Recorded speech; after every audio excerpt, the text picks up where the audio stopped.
Good evening and happy Valentine's Day. And welcome to more 6A Central basketball here on Conway Corp. I'm Levi Gilbert alongside color analyst Tim Roach. And man, we have a great slate of games for you tonight as your Conway Lady Cats and Wampus Cats play host to the Central Tigers. And Tim, speaking of Valentine's Day, I know how much love you have in your heart for Central.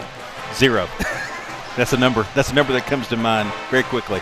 Yeah, not a love. But I love rivalries. How about that? Yeah, and well, so this has become one because they've had our number a couple of times in a row now. Yeah, Tim, the recent history between these two programs, it's been eventful. Even if you go back to 2016 and the famed Haley Estes shot that we always talk about. But these last few years, it's gotten a little more interesting than I think Lady Cat fans would want it to be. Right. Hasn't gone the way you would want it to at all for your Lady Cats. It was almost a year ago that the Central Lady Tigers shocked the 6A by upsetting the Lady Cats in the state quarterfinals. And then last month, Central did it again, holding Conway to just 17 points in the first half on the road at Central. And finding ways to get to the free throw line, hitting 9 of 12 in the fourth quarter alone to hold on for a 61-59 win. Tim, here's a stat for you. Central is the only Arkansas team that has beaten Conway in the last 2 seasons, and they've done it twice. Wow. Well, I mean, so they are a number of things. Last year it was a shocker because we won by big numbers at their place and in our place in the regular season. Then in the playoffs, it was a really, for me, one of the most shocking upsets in high school basketball that year. This year, that's a little bit different. They're very talented. They're well coached still, and so when you bring talent and good coaching into the mix at this level, it's sometimes tough to beat. Yeah, you can see that playing out in their record overall: 15-9, 6-2, and 6A Central play. And Tim, I know that you've watched that last year's quarterfinals probably more times than you'd like to admit. At least I think you have. Maybe you haven't. I don't know. But what is Central doing that's been so successful against the Lady Cats, and how does Conway counteract that tonight? Well, and I will tell you, and I talked to Coach Hutchcraft about this before the ball game tonight, and it really, a lot of it is what we did to ourselves. Now, make no mistake about it, Central played a great game plan against us last year in the playoffs. They handled our 1-3-1 zone very well. They figured out a different cadence with that to kind of combat that. This past year, they turned the ball over 29 times. So we were still creating those turnovers. What we did not do very well was we didn't shoot free throws very well, and we did not make baskets where we normally make it. So both of those things are what we can do differently. We're going to have to handle the fact that they're going to figure us out offensively. We just got to make some shots. Lady Cats are on a 5-game win streak since coming back from D.C. Central also in the midst of their own 5-game win streak. One of them has to come to an end tonight. And while Conway has a 2-game lead over Central in the conference wins column, the Lady Tigers have 4 games left, including tonight. Conway only has 3. So what does that mean? Well, it means that if Central can take down your Lady Cats tonight, if they can find a way to do that for the 3rd time in a row, and then win out the rest of the way, which won't be easy because they still have North Little Rock on their schedule as well. If they can do that, win tonight and win out, then they could catch us in the conference standings, and then they would have the head-to-head. So this is a huge game for both teams tonight. Can't be understated. It's a huge ball game. All right, we're ready and set here in the arena. We're going to go ahead and turn things over to the PA and get ready for our pregame festivities.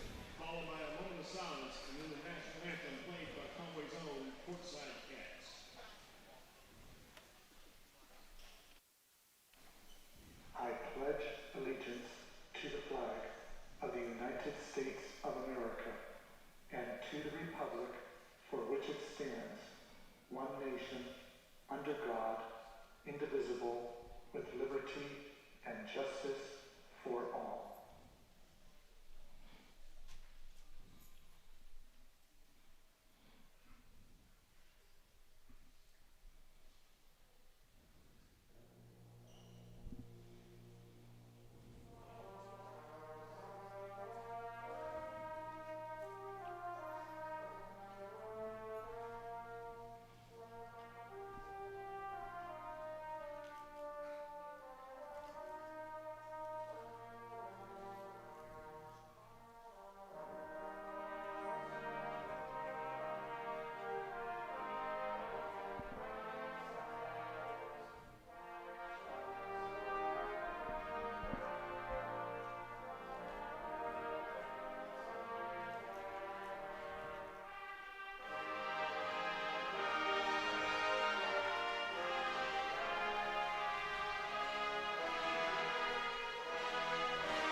Conway Lady Cats ranked number 1 in the state, 22-5 overall, 8-1.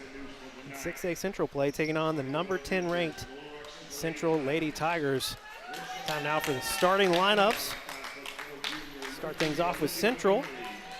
5'4" junior guard number 3, Olivia Montgomery. Guard number 11, 5'2" junior Ashlyn Kimball. 6' junior guard number 22, Jordan Marshall. 5'9" junior number 23, Kia Davis. And 5'10" sophomore number 33, Taylor Day Davis. That's a big lineup. That's a big lineup. 5'10", 6 foot. Got some size. Well, they do. And they have some on the bench as well. I mean, they're a talented team. Their record speaks for itself. Lady Tigers coached by Marlon Williams in his 3rd season at Central. Conway Guy came through our system.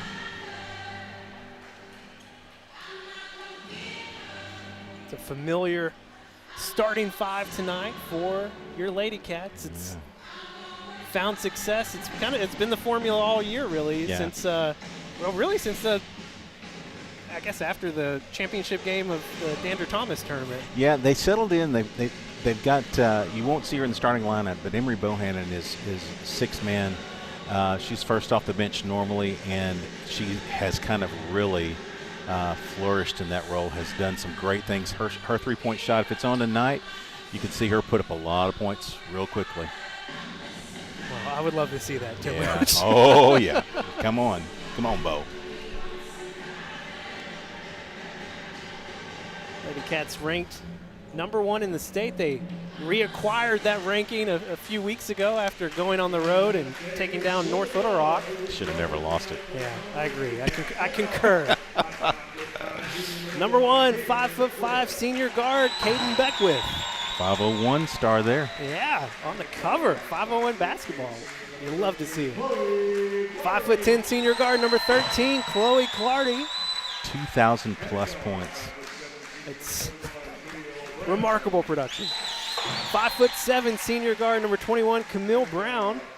The only non-senior, 5'9" sophomore guard, number 24, Alexis Cox.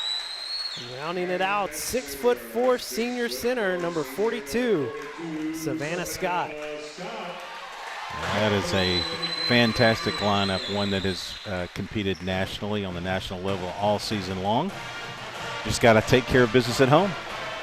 And what we've heard from the previous game in January, Savannah battling foul trouble in that game on the road. Yeah, and we have a tendency, we've seen that several times now, where we get into foul trouble. We're so aggressive defensively, and if the game is being called tight, we're going to have to figure out a way to back off but still create the pressure without creating fouls, and that's been some of our struggle.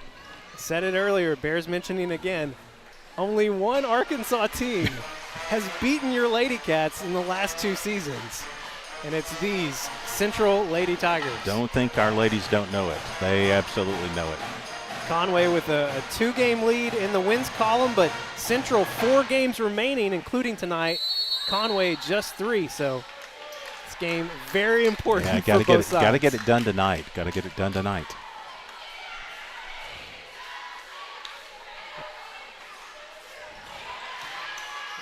Chloe Clardy will just take that away, handle it herself, can't get the shot to fall, lands hard on the floor. Lady Tigers pushing it up for the other side. Jordan Marshall getting stopped, kicks it back out, swing it around to Day Davis, and Day Davis hits the 3. Started out in his zone. Caden Beckwith over to Clardy. Alexis Cox for 3. She answers. Yeah, she is an outside-inside threat. She's unbelievable. Love her game. Wow. Lady Cats in a 2-3 zone. Not something we see a whole lot of, but that's what I thought I saw the first time down the court. I'm guessing that Central was not necessarily prepared for that. And a turnover here. Camille Brown up floor to Cox. Alexis Cox taking on the contact and gets it to fall. Alexis Cox with all 5 points for Conway. Sprint out lead for Alexis Cox. and she created the contact in the crossover. Strong enough to get it up there. Anybody questions her strength, they need to sit down and watch a little bit of basketball. She can absolutely play the game inside, outside. Officials talking it over a little bit. They will count the basket and one coming up for Cox. Alexis sinks it 6-3. Conway taking a 3-point lead. Quick turnover in the last time down the court in this 2-3 zone. Lady Cats will stick with it.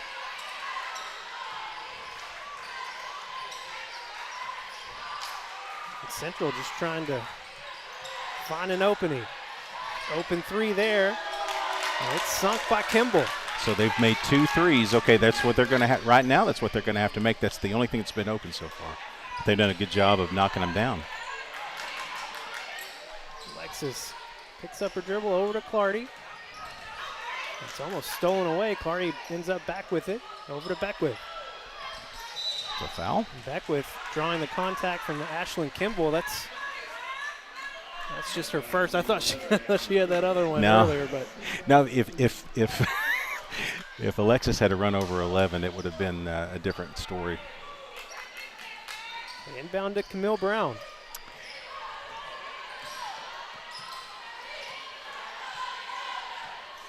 They're playing man. Savannah Scott working hard down there. Clardy going to dump it off to her. And Scott drawing the contact. She'll go to the line for two. Great feed from Chloe Clardy. Called a foul on Montgomery. Lady Tigers, 3 players with 1 foul each in the first 2 minutes of the game. Yeah, they're spreading it out.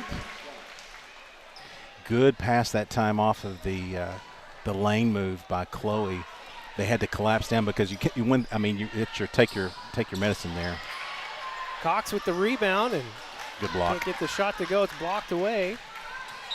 Caden Beckwith going to get called for the contact coming in, getting a little aggressive. All right, so yeah, and that was a foul. That's 4 fouls now in the first less than 2 minutes of the ball game. Make note of that. Make sure that you don't. And this zone should keep us out of some of that foul trouble we get in the 1-3-1. We saw a lot of fouls called on your Lady Cats in the first half a week ago against Cabot, but they were playing a much different defensive look that night. Day Davis trying to get something going down in the paint. Long shot there from Kaya Davis. Long 2 is off the mark, and Lady Cats will take over possession. Yeah, that was a great contest on the baseline. Again, that's not going to be open in the zone unless you make a very quick move. A stumbled pass caused some confusion there. It's the outside J we got to watch. Clardy working around, long 2. Calling a foul off the ball. 22. It's going to be against Jordan Marshall. That's 4 fouls now against the Lady Tigers. So all 4 starters each with a foul. Brown throwing it up for Scott. She goes up and gets it. Back down to Brown. Camille working hard. Yeah. She'll get called for the travel. Yeah, good call there. She got kind of in a mess down there. That was never really a good inbounds opportunity for Savannah. She got tied up in the corner. All right, now we're back. Now it looks like we're in a man. Skip it over to Montgomery, and that 3 is blocked by Camille Brown. Savannah Scott's going to end up with it. Over to Beckwith, up to Clardy. Clardy going to get called for the offensive foul against Ashlyn Kimball. 2 fouls, 1 on Chloe, 1 on Caden. We'll kind of watch that. And again, 6 fouls in the first less than 3 minutes. Good call, I think. Clardy with a lot of size advantage. Yeah, she had a shoulder. She could have gone straight up, but chose to kind of go inside, and they got the call. Kimball has it now, trying to get some penetration. Kicks it out to Day Davis for 3. It's off the mark. Cox with the rebound, pushing it up court. Going all the way around, doing work. Shot won't go, and Central will control the rebound. That's what we've got to finish. That great move at the basket. Just got to finish. Get it over to Marshall for 3. Shot bounces in and out. Central will control the rebound. And they'll get the foul called on Savannah Scott. Jordan Marshall's second chance attempt. I mean, she did not go over the top. He made a motion like she came over the top. She was literally straight up and down. That's a questionable call there. That is the first against Savannah Scott.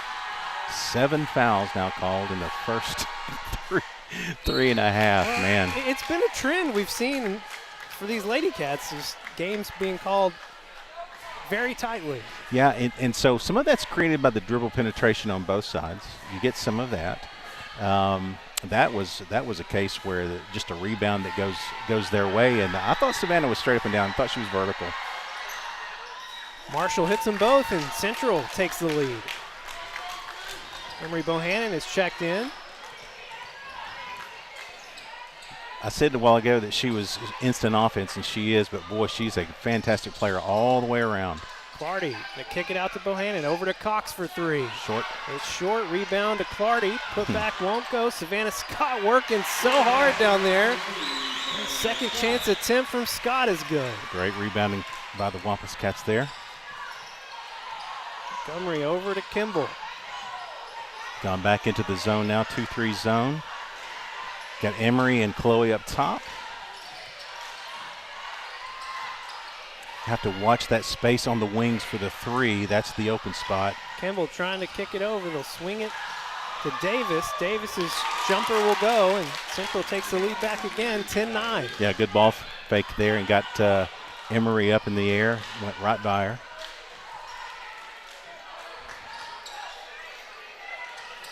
Clardy thought about the 3. He's going to kick it over to Camille Brown. Brown will not hesitate, and she hits it. Nice.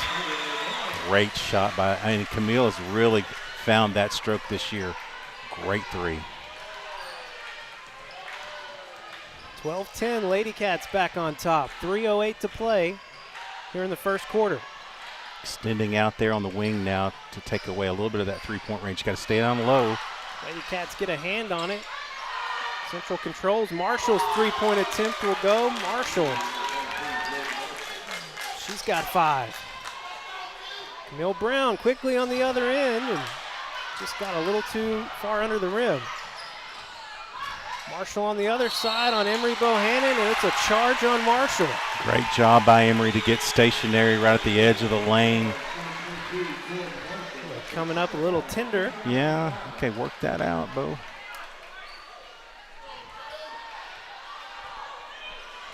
Five fouls now against the Lady Tigers. Slowing it down a little bit here. Get Emery a chance to settle back in. Ooh, wide open. Get it down to Clardy on the cut. Shot won't go. Second attempt, no. Savannah Scott's attempt won't go. She gets a second chance. Rebound. That's going to be a jump ball here as Savannah couldn't control that rebound, and the possession will stay with the Lady Tigers as Avon Sasser checks in, junior guard. Yeah. Samaya Jordan checking in for the Lady Cats, going to give Chloe Clardy a spell. Yeah, good deal there. She needs a bit of a break. She's a little bit winded. Got a timeout now. Central wants a timeout. We'll take it too. 13-12. Central on top. 2:18 to play. Back in 30 seconds here on Conway Corp. Conway Regional has been the community's hospital for more than 100 years, providing high-quality, compassionate care. As our community continues to grow, we're growing alongside you to ensure all of your healthcare needs are met right here in Conway. Our award-winning team, led by board-certified interventional cardiologists and emergency physicians, delivers one of the state's best door-to-balloon times for emergency heart care when you need it most. So when you are facing a heart emergency, trust the care you will find down the hallway, not down the highway. Live at Buzz Bowling Arena tonight, 6A Central matchup.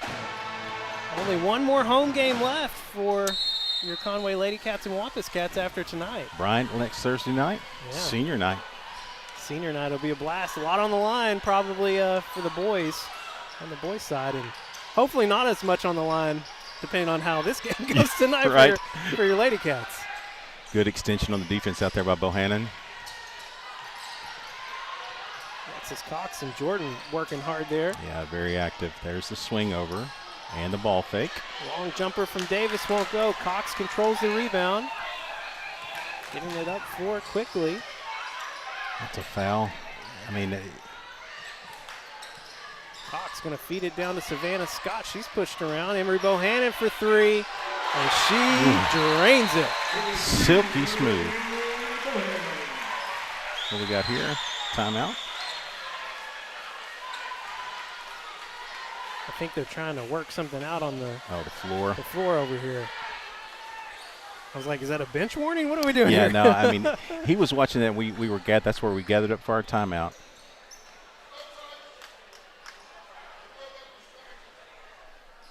Somebody must have slipped over there. He saw it after the timeout. I don't know. Great three. Let's talk about Bohannon. I mean, that was just an absolutely pure, nothing but the bottom of the net baseline jumper. Well, great effort from Scott, fighting to get the yeah. ball and then finding that outlet. I'd like to see them call the foul on the contact out there on the edge. You had Kimball really with some contact on the ball. Montgomery kicks it over to Sasser. Her shot won't go. Camille Brown up to Cox. Alexis Cox trying to work through the seam. Oh, no. They'll call an offensive foul on Alexis. That's going to be just her first. And he's called it. He called it on, I mean, first of all, he motioned it for Camille Brown. It was on Alexis. But here's the thing. She's sliding the entire time. That's just a bad call. Score stays at 15-13. Lady Cats up by 2, under a minute to play. Trying to swing it over to Montgomery, and that's going to be an unforced error on the Lady Tigers. Yeah. 2-3 zone is kind of, other than a couple of the jumpers they made from the outside, everything else has been kind of a chaotic basket. Alexis Cox, no hesitation. Shot won't fall. Emery Bohannon chasing the long rebound down to Scott. They're going to call Savannah Scott for the offensive foul as she goes in hard in the paint. That's I don't really know. Yeah. I mean, there's not much you can do with that. Yeah. Scott just working so hard down there. She's going to have to sit on the bench now with 2 fouls. So that'll move Alexis Cox into the middle. So you have, who we have out there? We have Jordan out there on the top side with Caden. Chloe still on the bench. Camille Brown almost got a steal. Had another deflection to her long list of deflections in her Lady Cat career. She's done a lot.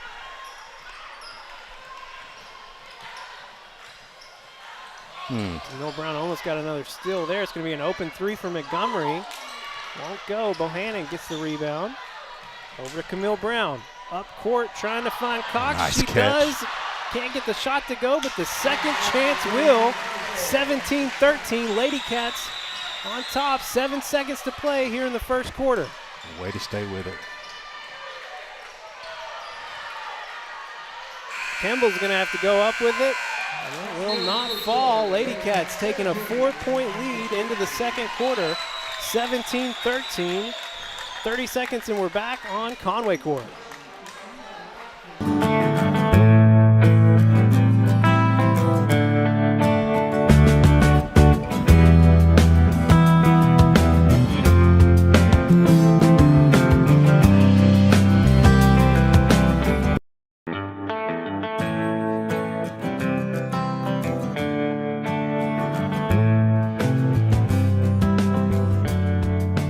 Thank you for your business. With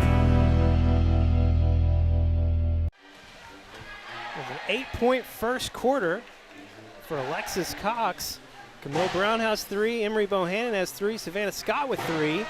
Chloe Clardy, 0. And the Lady Cats still a 4-point lead as we head to the second quarter. Well, she sat down for the final, 2.5 or so. Yeah. That got really working hard all over the floor in that zone, and then she runs the show offensively. Going to come back in now. Clardy will be on the court as we start the second quarter. Samaya Jordan out there as well, the only non-starter. Savannah Scott's going to have to sit on the bench for a little bit with those 2 fouls. Yep. Now, sitting out this time right now is Bohannon. That's who Chloe came in for. Nice. Camille Brown open for three. A little off, but Lady Cat's in there battling. So Maya Jordan going to end up with it. Quick feet. She's something special. She's going to be fun to watch for the next few years. And Clardy's three is true. You spoke it into existence, Levi. Good pure shot there by Chloe. First points of the night for Chloe Clardy.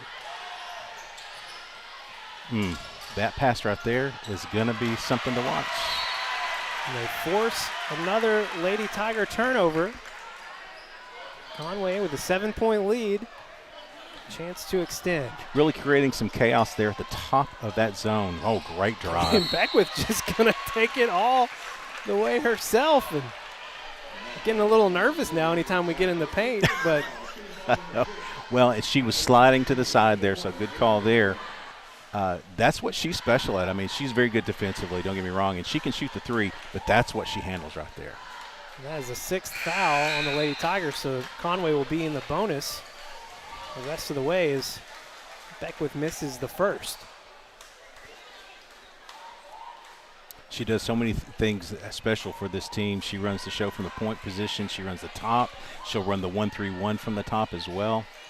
Just a good distributor of the ball. Great overall player. She gets the second. It's an 8-point lead for your Lady Cats. And extending the pressure this time. Still looks like the 2-3. Maybe more of like a 1-3-1. I don't know. It looks kind of like the 1-3-1. Houston feeding it down inside to Davis. And they're going to call contact on Jordan instead of a jump ball. That's a jump ball. I mean, she got both hands on the ball. And that will be the 6th team foul against your Lady Cats. So both teams in the bonus for the majority of the second quarter here. 7 minutes. Houston's three is good. They can't back off. They've shot the threes very well tonight. It's kept them in the ball game.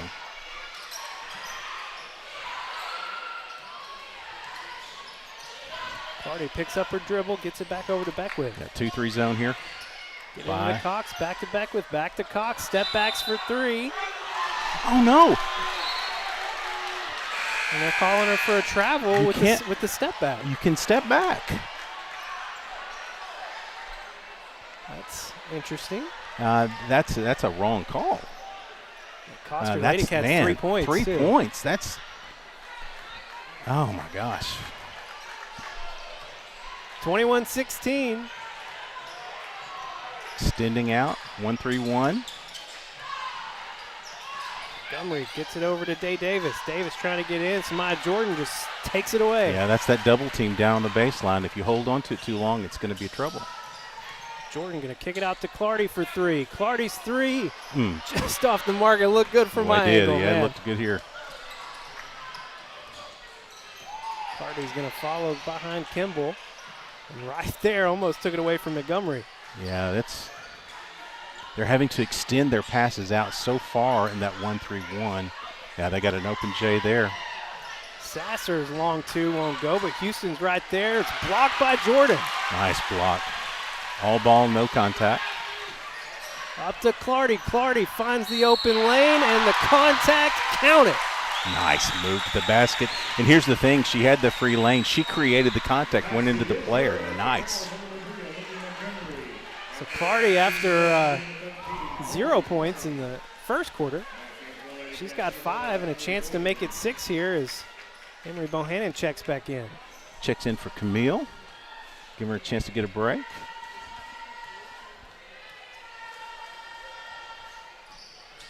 Good vision up court that time as well. Sorry, Levi. Good vision up court that time to see Chloe open. Everything led with that pass.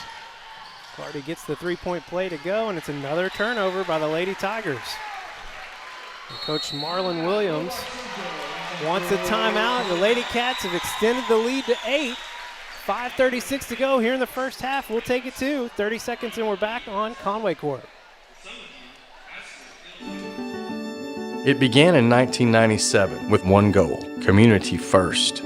It grew, reaching farther and farther across the state of Arkansas. Now, we're on the move again, ready to show our commitment to the people of Conway. ready to continue the effort to revitalize our downtown with a state-of-the-art banking facility, ready to live out our firm belief that community is everywhere, and now community is here. Live tonight here in Conway. Of course, we have had all the home conference games here on Conway Corp. Got Central tonight and Bryant next Thursday, and then Tim, it's the state tournament already, and baseball, softball getting ready to kick off. I mean, it's about a little bit to be a frenzy. Doesn't it feel like a really I know we've talked about this AAA problem with its 9 on one side, 7 on the other. This has been a very disjointed schedule. Yeah, I hated it. And I can't imagine what it's been like on the other side, because they've been playing 3 times a week almost. Yeah. They've had to fit it in, whereas we've had these breaks. Yeah, it's been strange for both sides. I'll be interested to see how that shakes out in the tournament. Of course, both sides only taking 6. So right. It's just how it's going to go. Beckwith fouled, somehow got it over to Jordan, and Lady Cat's going to turn it over here with 5:16 to play here in the second quarter. A little chaos there on the baseline. Had some good ideas. Just Day Davis getting it down in. Pull-up jumper won't go. Jordan chases down the rebound. Lady Cats with the 8-point lead. Be nice to get it to double digits here. Yeah, those are the kind of shots I'm okay with them taking. It's tough, contested floaters. Caden Nice Beckwith move. gets in the lane, gets her own rebound, and the hard foul. She'll go back to the free throw line. That'll be 2 on Sasser. Sasser playing off the bench tonight for Central. Good rebound of your own miss. Went up strong again. Much taller player, probably the tallest player. What does she go at, 6'1"? Yeah, I think they have On another the court. sophomore, on the court, that's listed though. at 6'2", but yeah. Marshall checking back in. Sasser's going to stay in with 2 fouls. And Montgomery also with 2 fouls for the Lady Tigers. Both teams in the bonus, or will be.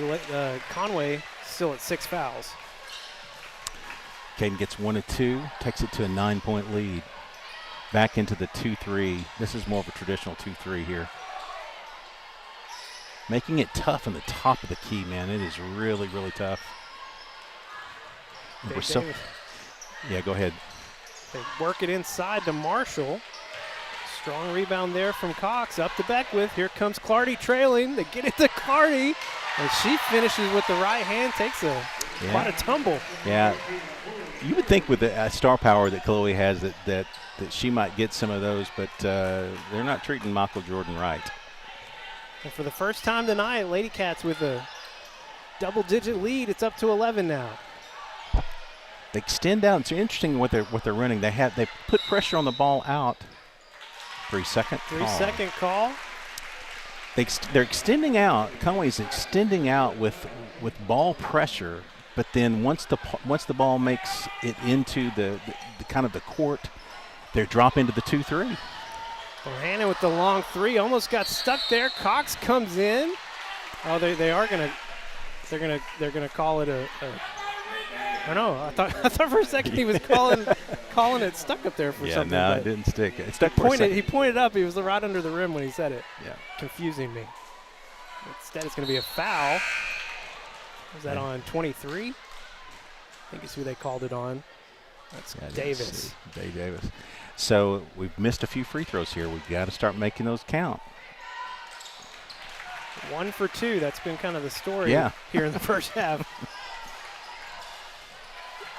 Extends the lead to 12. 3:42 to play here in the first half. So Caden picked up the pressure in the backcourt. Now we drop into 2-3. They're just recovering so quickly. Yeah, that's the thing about the Lady Cats is they're so in the zone. You got to be really fast, and they are. Central's just looking for a hole anywhere in the defense. Down to 5 on the shot clock. They're going to have to make a move. Bohannon no give at all. Oh, man, give credit to Kimball. Yeah, that's somehow got that off. Larry Bird shot behind the basket. Woo! What a move by Emery Bohannon. They'll call contact on the floor on Kimball, and that is going to be her second. Yeah. Coach Marlon Williams wants to talk it over with the official. Central fans showing up tonight. Yeah. Loud and proud. Good. Another missed free throw for your Lady Cats. Ooh.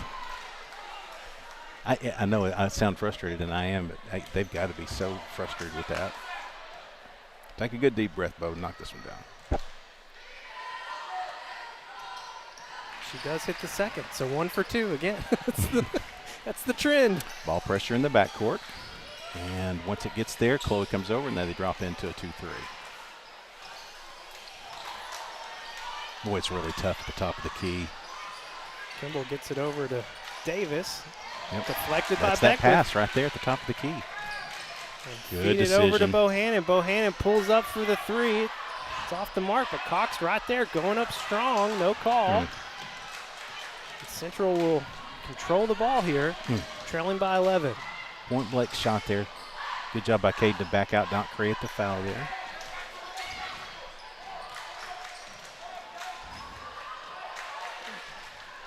Conway saying you're going to have to shoot your way back into this, which was working in the first quarter for Central. Those can happen, and that can get you back in the ball game in a hurry, but we've extended out pretty far here. That's the only spot right there. Marshall baseline jumper gets the bounce off the front of the They've rim. rolled the last 2 like that. Wow. Lead back down to single digits. So the ball's knocked away out of Camille Brown's hands, and Samaya Jordan is going to check in for Kaden Beckwith. Samaya Jordan's really good sophomore player. She is. She's got a knowledge of the ball game and the way she plays. It's kind of like that. A little bit like Alexis Cox and Chloe, even though she's smaller. It's like she sees the plays before they happen. Jordan, no hesitation. Oh, man. Thank you, Samaya. You were talking her up, and she heard you. Yeah, she's a gamer. Love watching her play. Lead back out to 12. Montgomery back over to Kimball.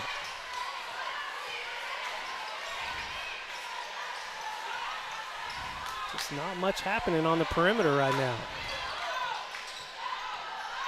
Kimball's been able to penetrate a little bit off the top of the key there when she's had a little bit of space. That's a good shot. Yeah, Marshall made a move. The short jumper goes. Cuts it back down to 10, closing in on a minute to play here in the first half. Here comes Bo with the left hand. Won't get the touch off the glass. And Central, another opportunity here. Camille Brown doing Camille Brown things. Yeah. I'll tell you what.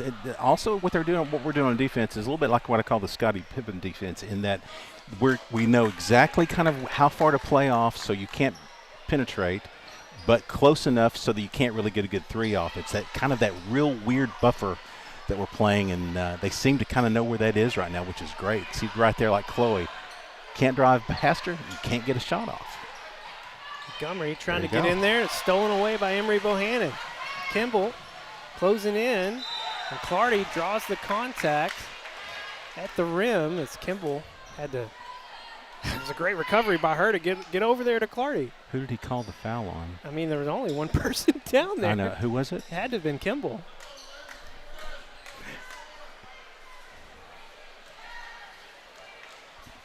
That is 10 fouls now against the Lady Tigers. Still trying to figure out who the foul's on. There we go. 11, It's her Kimball. third. Yeah, Okay. third. She's going to come out as Houston checks back in. Clardy hits the first free throw. Wow. Hey, thank you, Chloe. Feels now good. make this one, please. Yes. She does. Lead back to 12. 37 seconds to go here in the first half.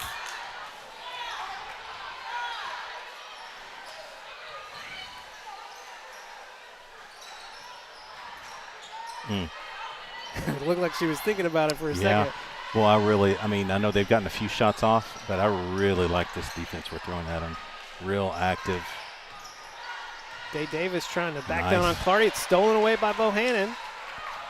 10 seconds on the clock. Bohannon makes a move, going up strong, and it's good defense. Blocked.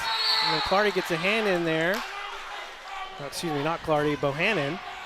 she'll be called for the foul, and that will put Central in the bonus. They'll go to the line for a 1-and-1 with 3.8 seconds to play, so really not a great foul here. Yeah, no, not that far up the court. Yeah, but the thing about it is that would take some extra knowledge. I mean, you're playing hard right there underneath the basket. Well, and they've been at 6 for a long time, so I'm sure they've kind of got buried back there somewhere. Yeah.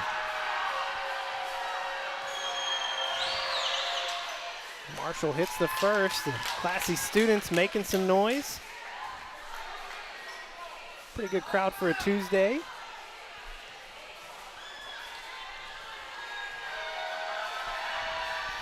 Marshall hits them both. This will give the Lady Cats a chance to get a long pass in here with 3 seconds. And Alexis Cox going to be called for the travel. Wow. We got a Central fan up here who's going crazy. So 0.9 seconds. Central now, after just a mental error, will have a chance to get the shot off, and luckily it does not fall. And stay a 10-point lead for your Lady Cats as they head into the half. Wow. Yeah, man, it could have been better. Could have been worse. Yeah, it's a couple of spots there where we've got to make some point-blank shots with a little bit of pressure, get those knocked down. I'm real impressed with the defense. We just got to be able to finish those shots. I feel like I can exhale a little bit. Stressful half. This is, listen, we've been talking about it. This is, it's a huge game for both of these teams. The Lady Tigers sitting 2 games back in the wins column, but they've got 4 games to play, including tonight, whereas Conway just 3 games. So technically with the win tonight, and if Central can run the table, they could catch up to your Lady Cats. Wow. And we don't want that to happen. No, and the thing about it is that Marlon does a great job. He's a great coach, and he really has the Central program on the rise. They're kind of like the new team to be mindful of and watch for. Obviously, they've beaten us twice in a row now, but good rivalry, good, solid basketball on both ends of the court. Like to see us win the second half by 10 as well. All right, 10-point lead as we head into halftime. Back with the second half here in a bit on Conway Corp. I'm Tim Aldenhoven. I practice neurology and sleep medicine at Conway Regional. Came here in 2002. After medical school, I decided to come back to Conway to practice due to having grown up here and having an appreciation for the kind of community we have, as well as the commitment of Conway Regional to that community. To understand what a concussion is, I think you need to know a little bit about what the brain does. So the brain is a very small part of your body, but it uses 1/5 of your energy. The reason it uses so much energy is it does a lot of electrical work inside your skull. And to do that, things have to be very much in balance. A concussion occurs when there's a force applied on the brain enough to cause a discharge of all this electricity. And it discharges so much at once that the brain can't keep things in balance. That discharge results in damage to the brain. The damage is on a microscopic level. It's not something you can see on a CT or an MRI. So the treatment of concussion early on is primarily by resting the brain. The guidelines for that are developed from an international conference that meets every few years and reviews all the literature to give practitioners an idea of what the current best approach to concussion treatment. So the most important thing in concussion management is to make sure that an athlete does not suffer a second concussion while their brain is still trying to recover from the first. The additive effects of 2 concussions is much greater than either concussion alone. A lot of people are concerned about the long-term effects of concussion. We still have a lot to learn about that. We do know that in some people it seems to be a risk factor for developing neurodegenerative disorders later in life. These can affect your mood and emotions, your memory, and even cause physical symptoms such as headache. To minimize your risk of concussion, you should try to avoid any direct contact to the brain or hard contact to the body. Some people will be at increased risk for concussion or for the symptoms following a concussion. In general, girls are at greater risk than boys for concussion when participating in the same sport. We know that we have to be much more careful in kids below the age of 14 whose brains are still developing. They are 3 times more likely to have a devastating injury from a concussion. There are other predisposing conditions for concussion. People that have a history of mood disorder, or a personal or family history of migraine headaches, for example, are more likely to suffer a concussion. As a parent, if you have concern that your child might have suffered a concussion, things to look for might be increased agitation, increased sleepiness, forgetfulness, headache, nausea, or dizziness.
Welcome back to Buzz Bowling Arena.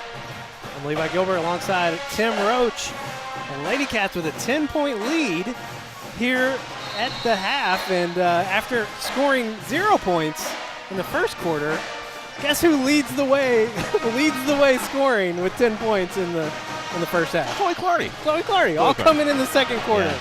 She had a great she got a chance to get some air for about 2.5 minutes, and then they came back and quickly ran the 1-3-1 where she ran the top end of it, but then we dropped into the 2-3.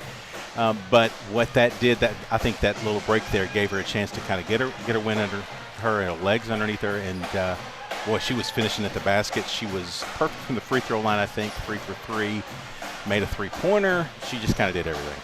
Lady Cats not shooting all that great overall. They are 5 of 11 from the 3, which that has good. Been great.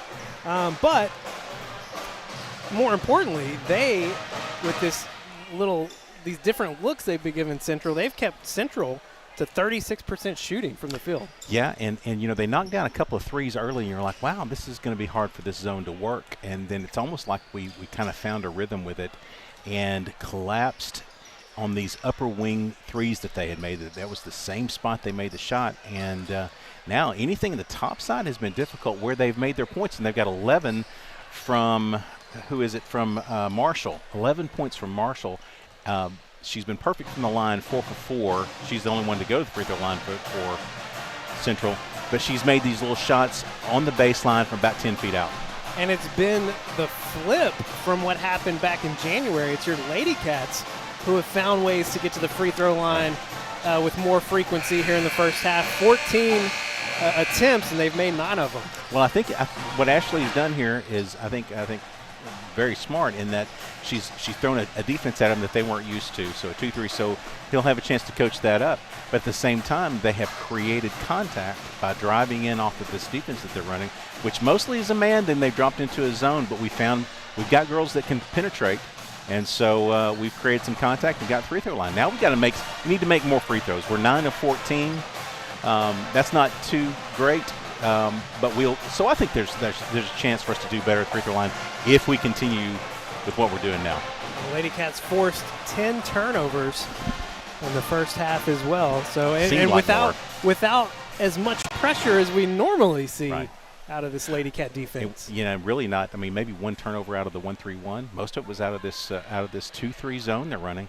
That looks like a 1-3-1 to start. It kind of be great how it morphed. It went from just a straight 2-3 to kind of a 1-3 into a 2-3. It's like a 2-3 where the 2's a little slanted. Well, if there's one thing we know how to play is the 1-3, but this 2-3 zone has been pretty darn good. Central will start with possession here in the second half, and Day Davis pull-up jumper bounces around. They've been getting the bounce tonight. It's been making me nervous. Stolen away by Houston, up to Montgomery. Camille Brown there. She will pull up, and Montgomery will get the easy 2. Yeah, that's unfortunate there. Peyton Beckwith feed it over to Savannah Scott. Savannah Scott, who had to sit most of the first half. That's her first. Or no, she's got 5 now. Yeah, but she had great position.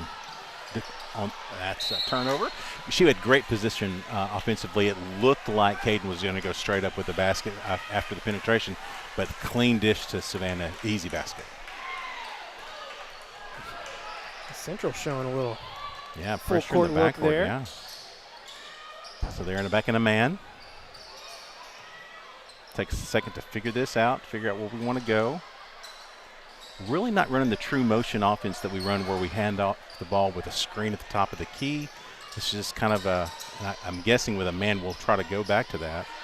Clardy deep 3, won't get the bounce, but Caden Beckwith there with the rebound, feeds it over to Savannah Scott. Savannah fouled twice. He gets a 3rd attempt. Now it's Alexis Cox who's going to get a tip-back attempt. It won't go, but she draws the contact. Yeah, I mean, Savannah needs a little bit more patience there, but at the same time, I mean, I get that she's the biggest lady on the court, but she, when they're hacking away at you, it's got to be frustrating. Well, they didn't let her vent any in the first half. No. I mean, she made a strong move in the paint. Yeah, and it was in the over. first half. It called offensive foul. She's got 2. Yeah. As we start the second half here, and now Alexis Cox with 11 points to lead the way for the Lady Cats. Those free throws look good. Now they tried to find that open spot in the zone right there, right at the elbow. Houston kicks out to Day Davis. Tries to get it to Marshall. It's stolen away by your Lady Cats. Peyton Beckwith using the speed, finishes with the right hand. Nice. And it's a 14-point lead for Conway, biggest lead of the night. So you're going to watch for them. They've coached this thing up in the locker room. Get to the elbow, get to the baseline, find that hole in the zone. Marshall gets in the paint. Kick out to Montgomery. Montgomery's shot won't go, and there's Cox. Feeds it up to Clardy. Clardy flashing the speed, finishing with the left hand. 16-point lead now for your Lady Cats. And Central wants a timeout. Back in 30 seconds here on Conway Corp.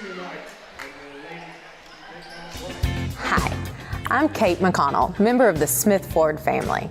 Come to Smith Ford and get any Ford vehicle designed by you and built for you. Our experienced staff can help you custom order an F-150, Bronco Sport, or the all-new Ford Maverick. Smith Ford, providing affordable Fords for over 100 years. Come experience Smith Ford's family customer service in Conway, exit 127 off I-40. Well, Central had the first bucket of the second half, but since then, 8-0 run for your Lady Cats. Yeah, it's like a little fire underneath them, and they got a good transition basket off of the turnover at half court. It was 2-on-1 and really no opportunity for that. But since that time, we've really forced the issue offensively and made some great plays defensively as well. And this zone defense continuing to cause problems for Central. They're just not able to get much penetration and again, the way that we're recovering on the perimeter, not many open looks outside either. To your point, I mean, that's the point I was going to make. I mean, the shots that they're getting are very contested. I mean, so it's a lot of stress on those shots. The open spot right now in this defense so far, they've discovered it, has been at the elbow there, and at the baseline at around 10 feet. We've covered the three very well. We've covered the penetration. They've not gotten good looks off of the penetration and dish. So I'm still very good about this defense. They've extended the lead out to 16.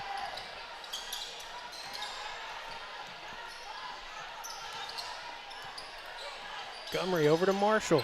Chloe Clardy right there. Kick it out to Houston for the deep three. Won't go. Camille Brown. Yeah. It's going to be called for little contact in the back. Yeah, she did. She pushed in the back. Good call by the official there. We'll stay here with Central as Kaya Davis will inbound. One team foul on each Central and Conway. Get it into Houston. She knocked down a three earlier. Another deflection. This Conway defense. Reset the shot clock with a foul.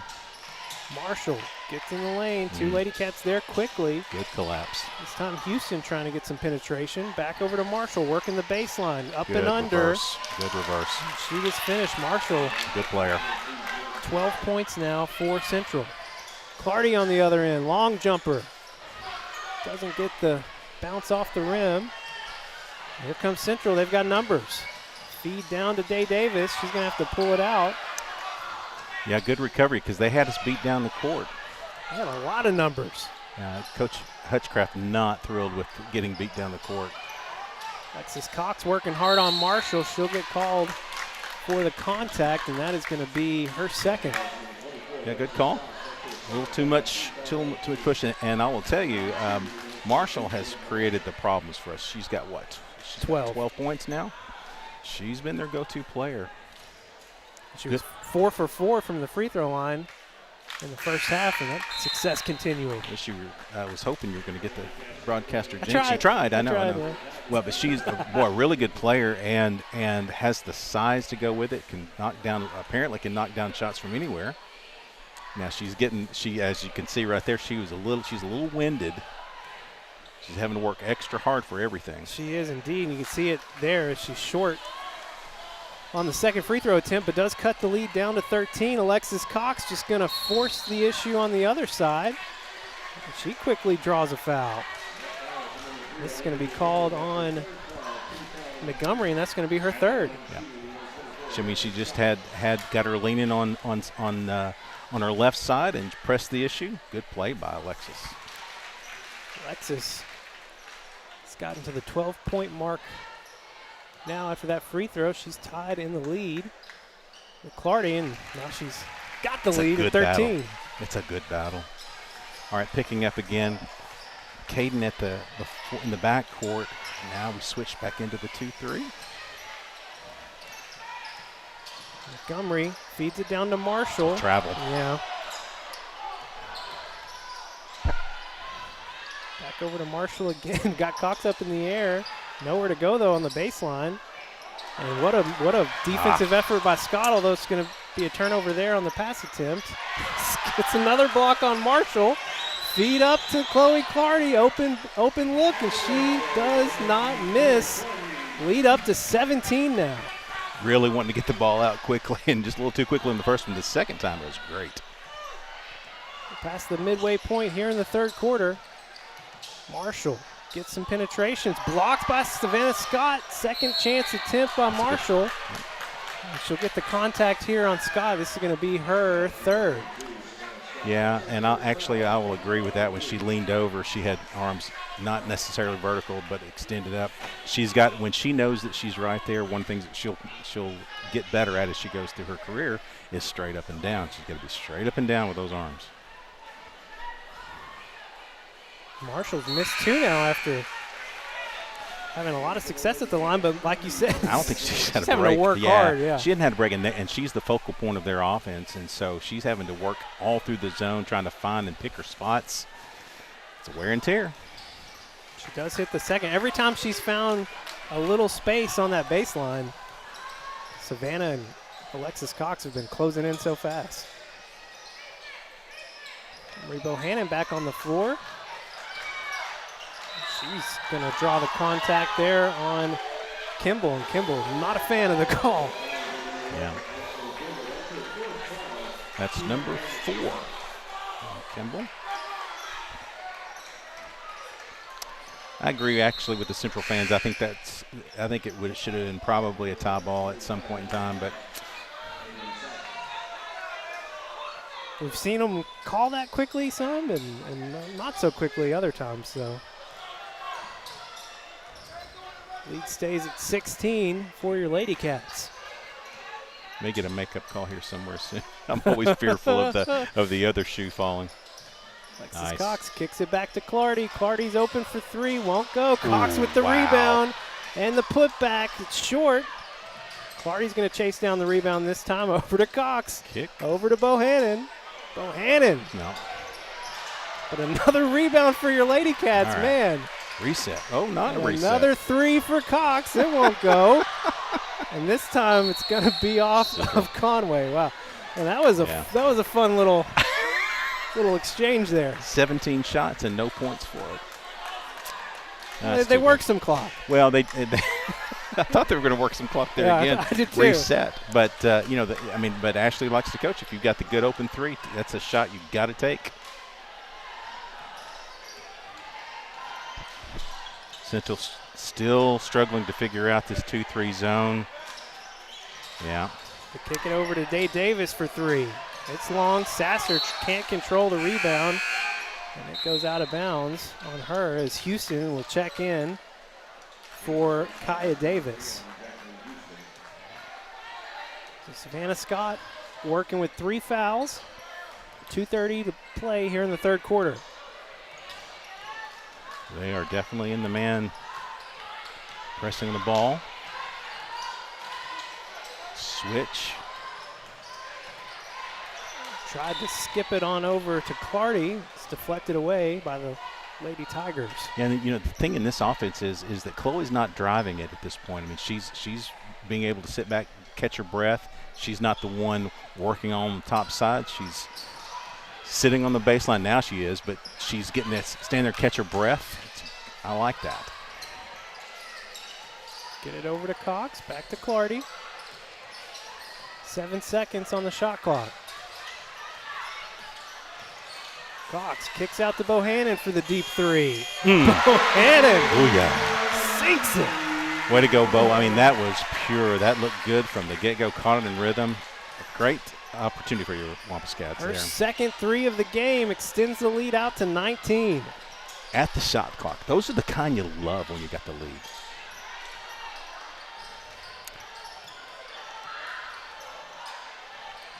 Wow, we are really trying to cover up Marshall on every spot that she goes. There's always 2 Lady Cats right there when she has the ball, it seems. Sasser tries to save it, goes straight to Conway. No numbers. Back it out. Good job, Chloe.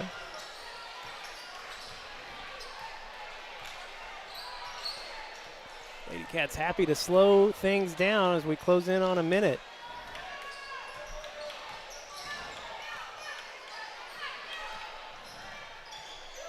Bo looking for just any kind of space there. There was nothing. Good job by Central shutting that off. Got to go to work now. 5 seconds. Bohannon for another 3. Cox with the rebound, going up strong, and she'll go back to the free throw line. And Alexis knows, she knows basketball, and she knows volleyball, she knows softball, she just knows sport. She knows ball. Listen, that's a play right there where she is in amongst the trees. She's the shortest one there, but she knows where the ball's likely to go. She's got a nose for the basketball. The game is a little slower for her than everybody else. She plays at a different pace. Totally impressed with her game. Clardy will get a little breather here as we get ready to head into the fourth quarter. Some good rest management here for the Lady Cats. Yeah. I'm not sure exactly why they were letting the ball just kind of roll around there, but okay. maybe even the officials needed a little bit of a break.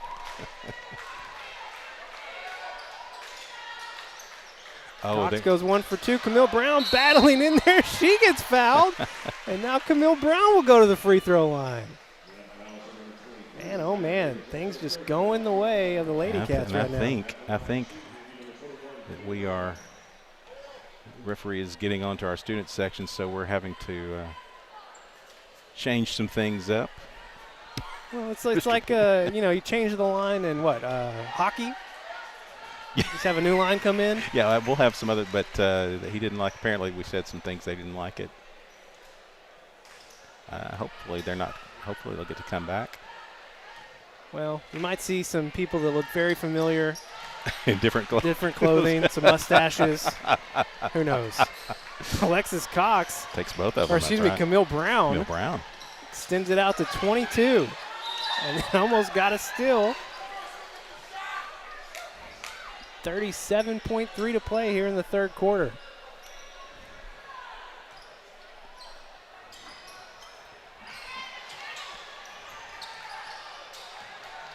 Houston trying to get around Samaya Jordan. Well, and the thing about it is when you're behind and you're having to work this much for the shot, great shot there by Davis. Yeah, but you're having to really work the clock for your shots. You don't have that much time with a 20-point deficit. So 15 seconds here. Lady Cats will have a chance at the last look, down to 10. Jordan kicks back out to Cox. Contested 3. Alexis Cox won't get it to fall. Don't foul. Emery Bohannon keeping it from going anywhere else. That's the kind of play you want. All right. The Lady Cats taking a 20-point lead into the final quarter here in 6A Central action at home tonight at Buzz Bowling Arena. Back in 30 seconds here on Conway Corp. We so often anecdotally get from our customers, hey, we've come to your store and it just feels different. And they really have a hard time explaining why that is, what that is, how they feel that way. But I think our customers need to come experience for themselves and understand why Caldwell Cares means something here and why it feels different here and why we're here to help you buy a car, not to sell you a car. And that's kind of our approach.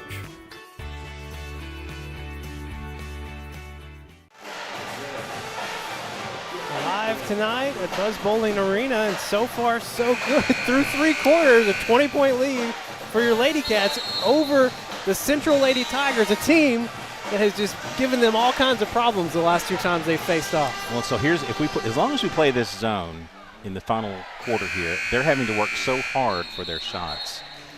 It's almost impossible to come back from 20 in 8 minutes. Now, you can do it. Absolutely, you can do it.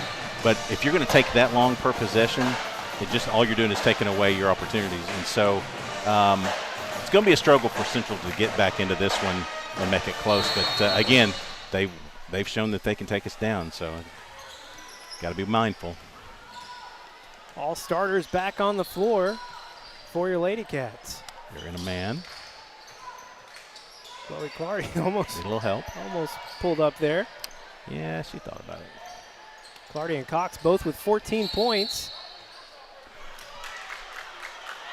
I'm not sure what the call is here. It's going to be an offensive foul against Alexis Cox, but on the ball? I don't know what she even did.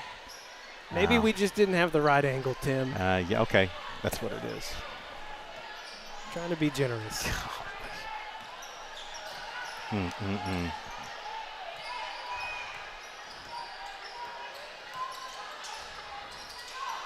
Kimball pulls up for the jumper quickly. Marshall there fighting for the rebound. They'll call contact on Savannah Scott. That's going to be number 4 for her. This guy's starting to take over the game, and now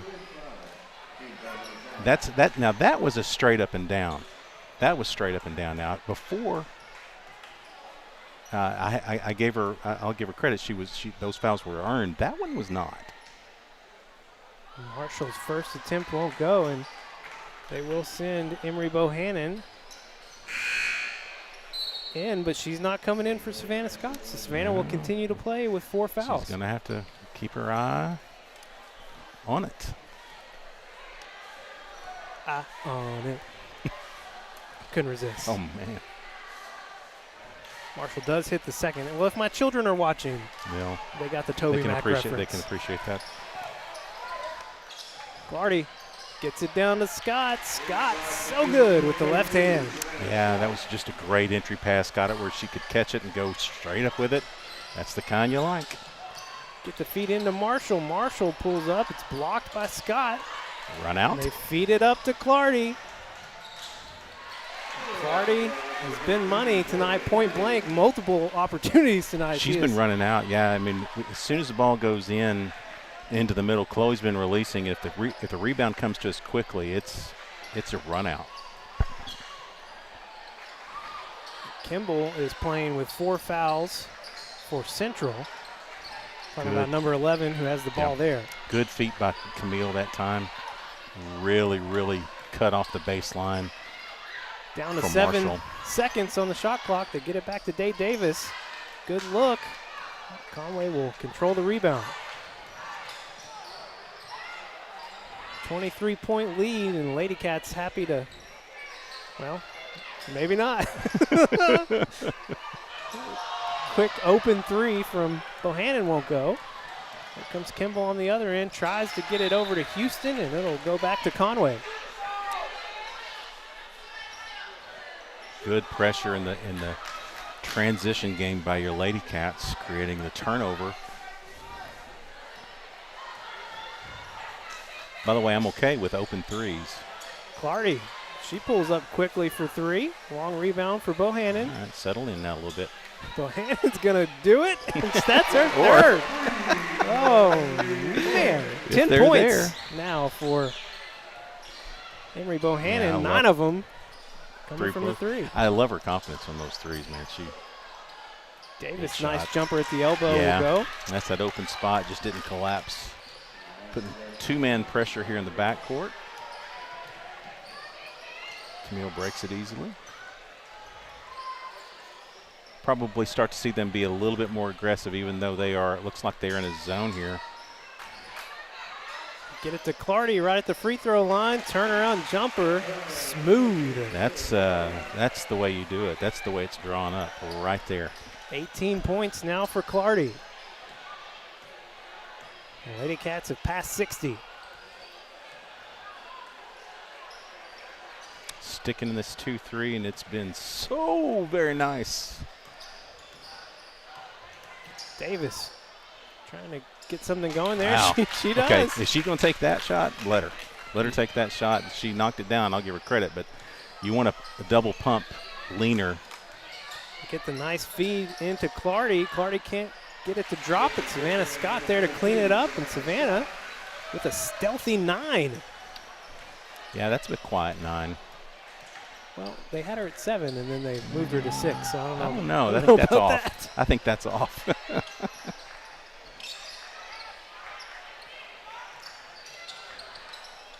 Clardy contesting that shot. Yeah, Bohannon there. Lady Pick Cats your have poison. numbers. Bohannon will just keep it herself. And it's the walking foul on Kimball, and she will be done for tonight. Yeah, I mean, Kimball did a great job there of trying to make it hard for Bo to make a decision. She had one player on either side, so she had to do what she had to do, and good finish there. Clardy will take a seat with 4:06 to play, and her 18 points. Head to the bench. Bohannon misses the first. Yeah, she's frustrated, and I get that.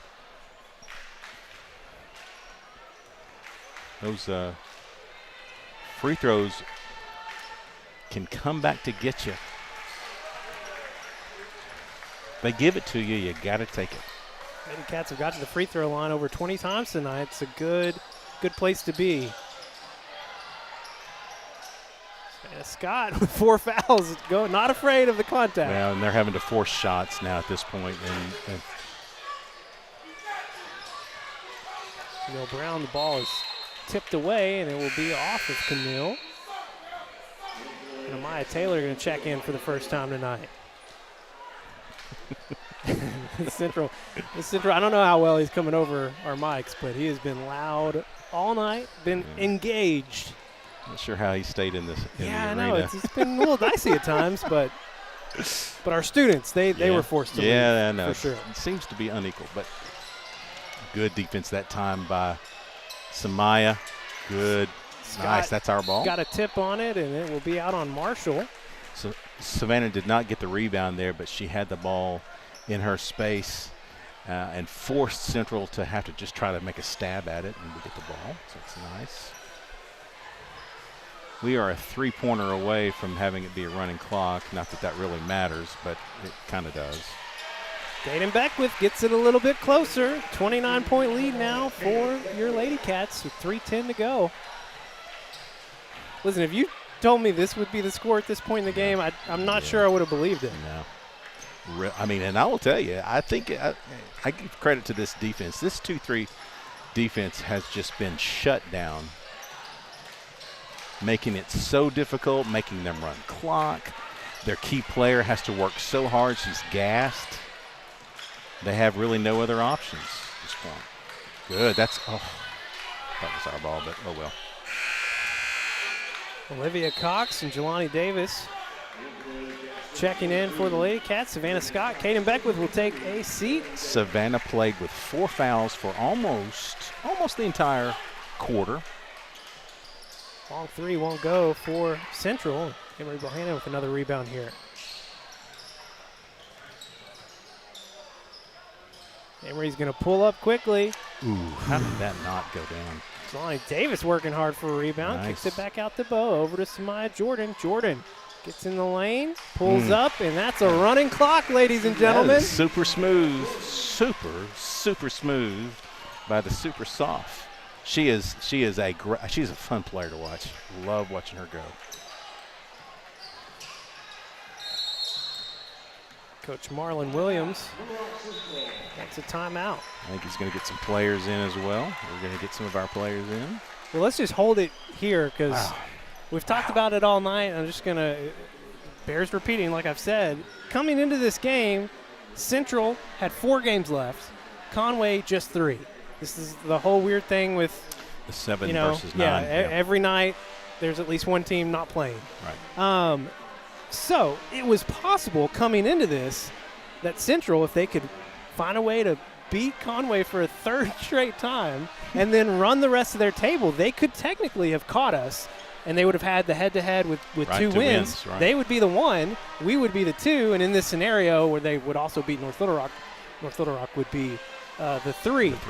But the way things have gone tonight, that it all but guarantees your Lady Cats are the 1 if they take care of business in these next 2 games that they're going to be favored in, and that they still have the head-to-head over North Little Rock. They won both the games, and now they're going to have the head-to-head over Central as well because we have beaten them by more than they beat us back in January. And I'll tell you, you mentioned the 2 versus the 1. The reason why that's important is North side is on the other side. If you're the 2, you go to their side of the bracket. And I don't think you want to play North side right now. They are playing some seriously good basketball. Not that we couldn't take care of business, but I just don't want to be on that side of the bracket. Lindsey McDonald almost had a steal earlier. Run that clock. Just run it. Run it on down. I checked to make sure that it was still running. Thank you, Tommy. Great job down there. Tommy McMillan. Lindsey McDonald in the game now for your Lady Cats. Nicole Rodriguez. That's number 5. Nicole Rodriguez is another one of my new favorite players as well. I mean, I love all these young ladies, but from a basketball perspective, just got to, I mean, hopefully she'll get a chance to showcase some of it here, but she is such a good player, good young player. Real fiery. She's bringing the ball up now for your Lady Cats. Over to McDonald. Back to Rodriguez. Davis now trying to get in the paint. Under a minute to go. Go, Jelani. She was wanting to. I was wanting her to, too. McDonald's going to get to the baseline. Stripped away, gets it back. Ooh, Here's nice the other move. Cox. Ooh. It's got to finish. That's all right. Didn't finish. The move was better than the basket. Jelani Davis chasing down a ball. They're going to say she. Yeah. Or they were. What are they doing there? They're gonna say Central's ball. I thought she reestablished, but maybe she didn't. This should be the final possession of the game.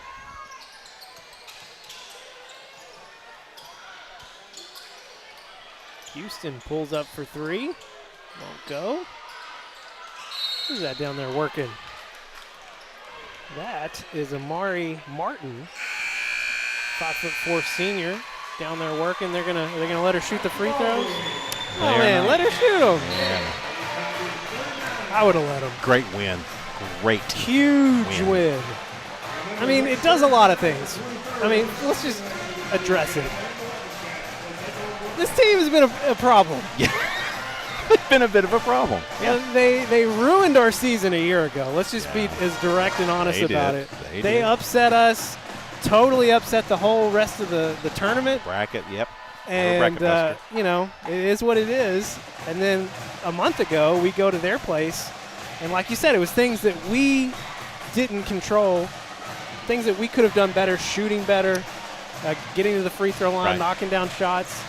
And, you know, tonight we come out and we give them some looks they haven't seen yet. Right. And really mix things up.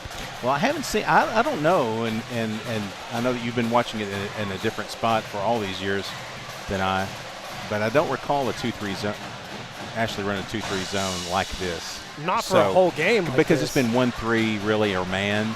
This new defense right here, there'll be some film watching coming up for the state tournament. That's a great job by the defense, which led to offense, good balanced scoring, just a great team effort. Chloe Clardy finishes with 18 points tonight. Emery Bohannon had 11. Alexis Cox with 14. Savannah Scott had 9. See, we were right. Scott had it right. Yeah, Savannah Scott with 9. Go Scott. Man, just a good effort. Caden Beckwith with 6. You know, you're not usually getting a lot of points out of her. No, that's a good number from Caden Beckwith. That's right. All right, Lady Cats move to 23-5 overall. They've run the winning streak to 6 in a row now since they got back from Washington, D.C. Now 9-1 in 6A Central play, and that is going to give them a 3-game advantage over Central. And then North Little Rock, I don't know if they're playing tonight. We'll take a look at that real quick as we close out. You think that the schedule would be easy to talk about, and it never is. Yeah, so North Little Rock is off tonight. Yeah, so okay, why not? Exactly.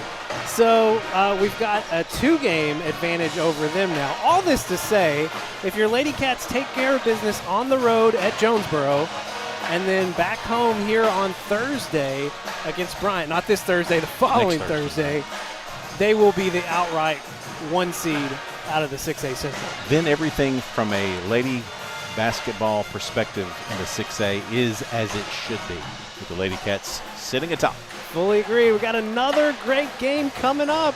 The number 4 ranked Central Tigers being hosted by your Conway Wampus Cats here in 6A Central play. We'll have that one here in a bit on Conway Corp. I'm Tim Aldenhoven. I practice neurology and sleep medicine at Conway Regional. Came here in 2002. After medical school, I decided to come back to Conway to practice due to having grown up here and having an appreciation for the kind of community we have, as well as the commitment of Conway Regional to that community. To understand what a concussion is, I think you need to know a little bit about what the brain does. So the brain is a very small part of your body, but it uses 1/5 of your energy. The reason it uses so much energy is it does a lot of electrical work inside your skull, And to do that, things have to be very much in balance. A concussion occurs when there's a force applied on the brain enough to cause a discharge of all this electricity. And it discharges so much at once that the brain can't keep things in balance. That discharge results in damage to the brain. The damage is on a microscopic level. It's not something you can see on a CT or an MRI. So the treatment of concussion early on is primarily by resting the brain. The guidelines for that are developed from an international conference that meets every few years and reviews all the literature to give practitioners an idea of what the current best approach to concussion treatment. So the most important thing in concussion management is to make sure that an athlete does not suffer a second concussion while their brain is still trying to recover from the first. The additive effects of 2 concussions is much greater than either concussion alone. A lot of people are concerned about the long-term effects of concussion. We still have a lot to learn about that. We do know that in some people it seems to be a risk factor for developing neurodegenerative disorders later in life. These can affect your mood and emotions, your memory, and even cause physical symptoms such as headache. To minimize your risk of concussion, you should try to avoid any direct contact to the brain or hard contact to the body. Some people will be at increased risk for concussion or for the symptoms following a concussion. In general, girls are at greater risk than boys for concussion when participating in the same sport. We know that we have to be much more careful in kids below the age of 14 whose brains are still developing. They are 3 times more likely to have a devastating injury from a concussion. There are other predisposing conditions for concussion. People that have a history of mood disorder or a personal or family history of migraine headaches, for example, are more likely to suffer a concussion. As a parent, if you have concern that your child might have suffered a concussion, things to look for might be increased agitation, increased sleepiness, forgetfulness, headache, nausea, or dizziness.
Welcome back into Buzz Boulding Arena. Just a few minutes away from the tip for the second game of our broadcast doubleheader tonight, as Lady Cats and your Wampus Cats playing host to the Central Tigers. And man, I'm still riding high. A little giddy, yes. Oh yes. man, after the big win by your Lady Cats in the first game. But now, time for some boys action, and Conway playing host to the number 4 team in the state of Arkansas, the overall top 10 according to the Arkansas Democrat-Gazette, number 4 ranked Central Tigers. And Tim, it's been a week since we last saw these Wampus Cats, and after what was a really tough second half against Cabot in that last home game, Conway had a makeup game. The crowd, and again, I don't want to guess, but maybe a player that is on the bench that is having some sort of medical problem. Dr. Kendrick is my absolute favorite doctor in the world. No disrespect to anybody else out there. He's just fantastic doctor. He's a good one. We just wanted to update you on that situation. It does look like they're going to be sending the rest of the players to the locker rooms right now, as they are still tending to the player. We're not sure which player it is. So what we're going to do for right now is we're going to go ahead and put up a graphic on the screen and just pause all operations here for right now until we can get this situated. Don't really have an answer for you right now. That's all we've got at the moment, but both benches have cleared. They're in the locker room, and so no action going on here for the moment. We'll come back in and update you as soon as we know more information.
right, everyone. Still live here at Buzz Bowling Arena tonight in the second game of our broadcast doubleheader.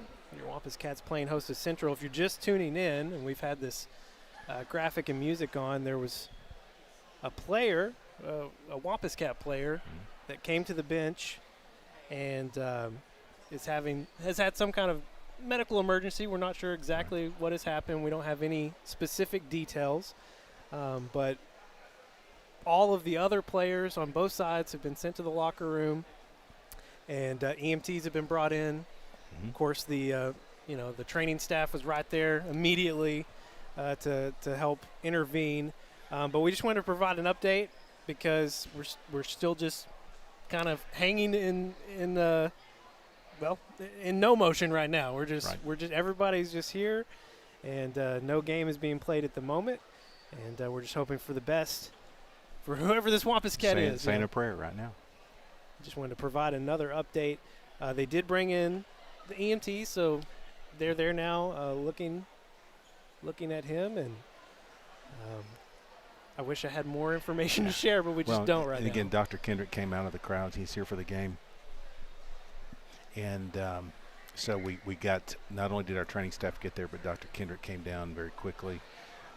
Central's trainers came over as well. So this player is getting all the attention now that EMT is here. And so we'll just kind of see where it goes from here. Yeah, going to bring it here on us just for a moment. Okay. Again, if you're just tuning in, Wampus Cats were in the almost midway through the first quarter here of their game against Central, and then there was some kind of medical incident that has happened on the bench to a Wampus Cat player, and that's about all we really know at this moment. Like we said, medical staff, the training staff that's always here at all these athletic events, got there immediately. Both teams have been cleared out and have gone back to the locker room, so nothing happening on the court at the moment.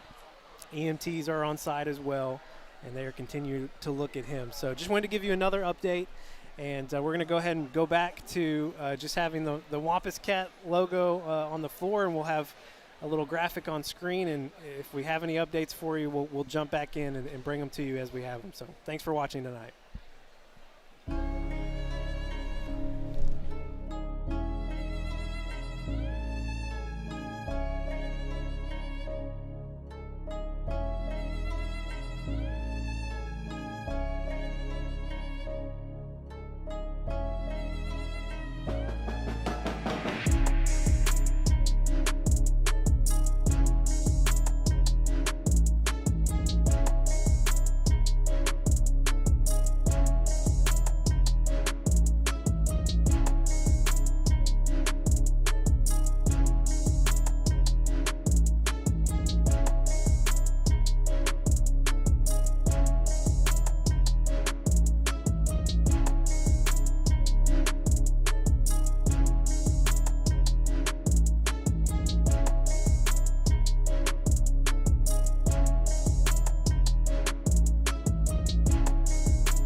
Conway Regional has been the community's hospital for more than 100 years, providing high-quality, compassionate care. As our community continues to grow, we're growing alongside you to ensure all of your healthcare needs are met right here in Conway. Our award-winning team, led by board-certified interventional cardiologists and emergency physicians, delivers one of the state's best door-to-balloon times for emergency heart care when you need it most. So when you are facing a heart emergency, trust the care you will find down the hallway, not down the highway.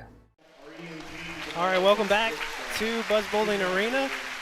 So the player, they got him up, got him onto the stretcher. Yeah. He was sitting up. Yeah. Wasn't waved to the crowd. He was conscious. So we're not going to be revealing the name or anything like that. But things appear to be in a better state than they were a few minutes ago. If you're just now watching, we had some kind of medical emergency happening on the bench.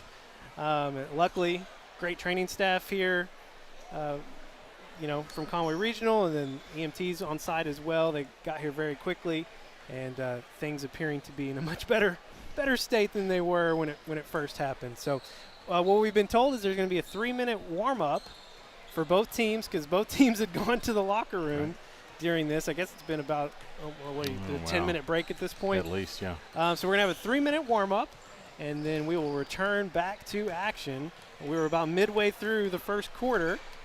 You can see the score there, 5-4. Conway had the lead, so they're just going to get loose again, and we'll go at it one more time. I can't imagine what they're having to try and work through, just nerves and such, but the game will continue tonight here as we play host to Central. Okay. All right.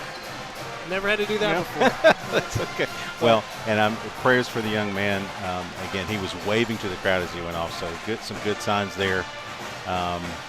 We'll just be hopeful and prayerful that everything's going to work out okay. We'll get back to action. Yeah, obviously no speculation coming from this side, but things were looking much better as he was carted off. So very, very good, hopefully good ending there, as we were a little unsure there for a little bit, but 2 minutes away, and then we'll be back into the first quarter.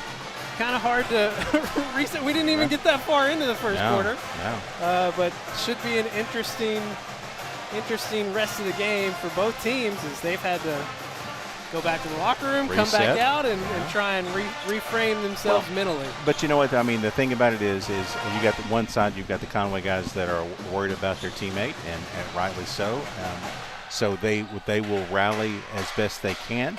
And, again, Marcus Adams' teams, they play with passion regardless. But this is a situation where you got one of your teammates where you don't know what's going to go on. So it's going to be a little bit of it's going to be a distraction for them as they go, rightly so. That's the most important thing. This game is absolutely way down the list in terms of importance. But they want to play hard for their teammate. You know that. And so and Central's just come in to do their job. So I guess if there's any upside from the game perspective, you really hadn't gotten that far into it. So it's kind of like starting over again, except you're just starting back at the 3:52 mark into the first quarter. Yeah. So and we've got Kennard with 3, Andrew McCrae with 2, and so that's our 5 points. And they have not let Boateng has gotten his 2 points, but he hasn't really had anything clean yet. That was off the inbound. That was well contested to Kennard Turner. Yeah. So he hasn't had a chance to really get going yet, and that's good news. Hopefully this defense will still be in the lockdown mode. All right, Marcus has gathered his troops. Central is getting ready to get lined up. They'll get the basketballs off the court and we'll be ready to go. All right. It's a big game. It is a big game. What a big opportunity for your Wampus Cats to be able to get an upset here if they can manage it. They're currently sitting as the 5 seed. They're tied in conference record with Bryant, but they beat Bryant already once this season. That was the final game of the first half of conference play at Bryant, so in overtime. And so your Wampus Cats do have that head-to-head. So they are currently the 5 seed, and then Bryant is looming next Thursday, the final home game and final conference game before we head into the playoffs. So as we resume here, Central will have the ball. A lot of Tigers had just come into the game when that break happened, including, well, I guess Gavin Snyder was one of the starters, but a lot of the other players on the court had just come in before the break. Good move by Snyder, by the way, into the lane, created some space, went up with the left hand. Xavion Smiley seeing his first action tonight. Tough man defense by the Tigers. What a job there from Kennard Turner, getting some penetration, pull-up jumper right at the free throw line. Yeah, he's so dangerous right in that spot on the court, and he could penetrate from there, but he pulled up really nice soft J. Culberson well defended by Smiley. Smiley will end up with the rebound. Trying to speed things up, he'll pull it back. Right there. Turner, kick out to Smiley. Over to Moose for three. Get in there. Gets the bounce. Shooter's roll for the Moose. Wampus Cats back out by 4. Going to need to take those shots when we get them. That's the one that Moose is going to have to hit. Oops. Snyder found Boateng, and it looked like he was going for the oop, but the oop was just a little too far back. But he still made sure of the basket. It was pretty close to the rim there. Pretty emphatic. Yeah. Throw down. Moose, hey, found something he liked, but it's stripped away.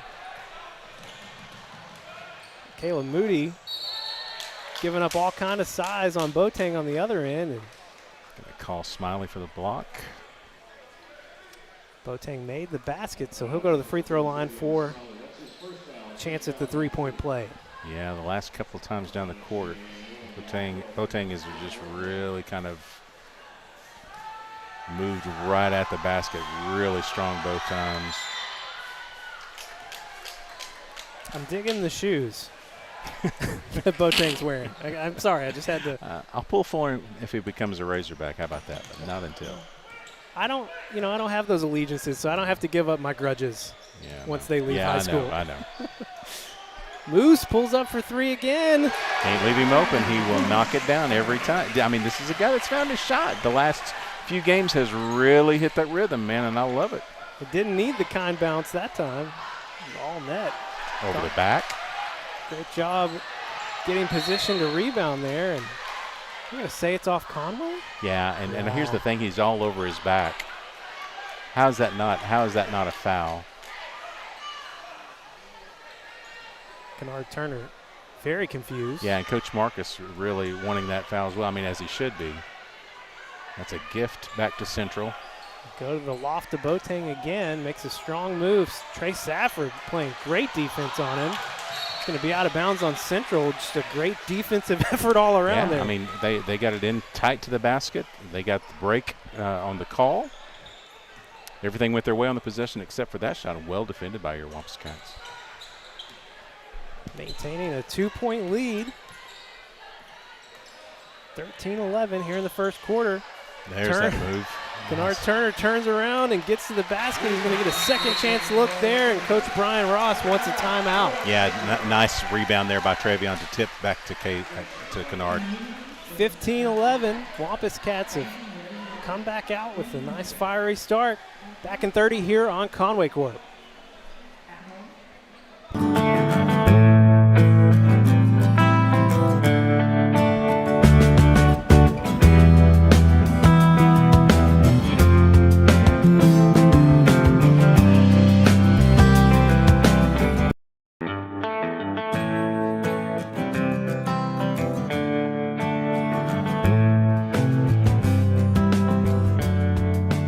Thank you for your business. So we return to action here. 1:18 to play here in the first quarter. Central ball trailing 15-11.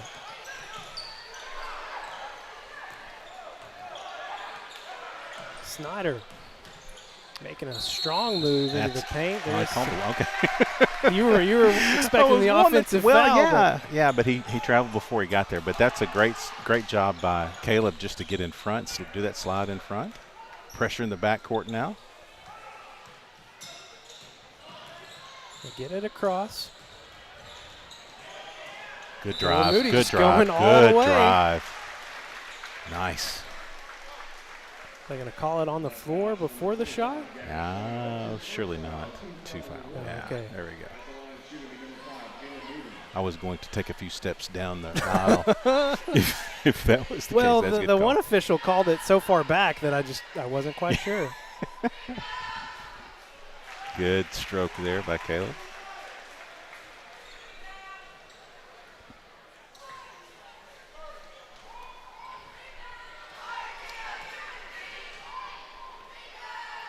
Second one just in and out. Wow. Lead will stay at 5 here for the Wampus Cats. Boateng trying to get to the rim on the other end, draws the contact. Yeah, good call. 45.3 on the clock. And our Boateng will head to the free throw line. You know, the thing about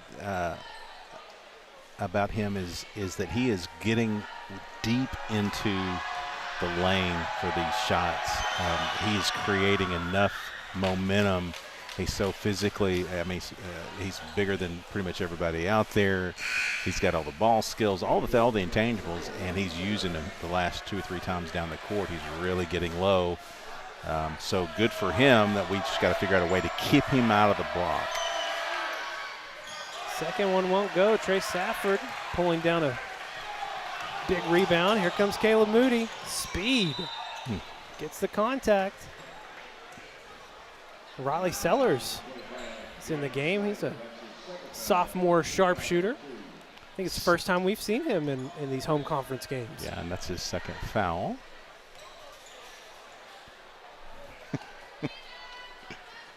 Who was that on? Snyder? 25, I believe, yeah. Oh, I'm sorry. Yeah, Snyder. Sellers will come out. Boogie Carr is in. Boogie Carr. Man, Boogie, OBU commit to play football. He's going to be good. Got a few more basketball games before then. He's got to work on his football skills a little bit before he's ready to go. Wow. None. Said no whenever. Fleming tries to get the kick out. It's stolen away by Moody. That's over to Turner, and Turner taking some hard contact there, and that's going to be on Mark Green Jr. Solid foul there. Solid foul. Luke Moore. And Conway going to pull their three-point shooters in. 28 seconds on the clock. Seems like there's been more fouls than that, but just 3 on each team. Is that right? Wow. All in the last 2 minutes. If that's what it says, I guess I'll believe it. You're going to have to go with it. Now Turner getting some distance and a nice mid-range jumper again for Turner. Again, has the skills to do everything. Penetrate, mid-range, three-pointer. Kick out to Fleming for 3. Won't go. Moose has the rebound. We'll have a look here. That's going to be just short.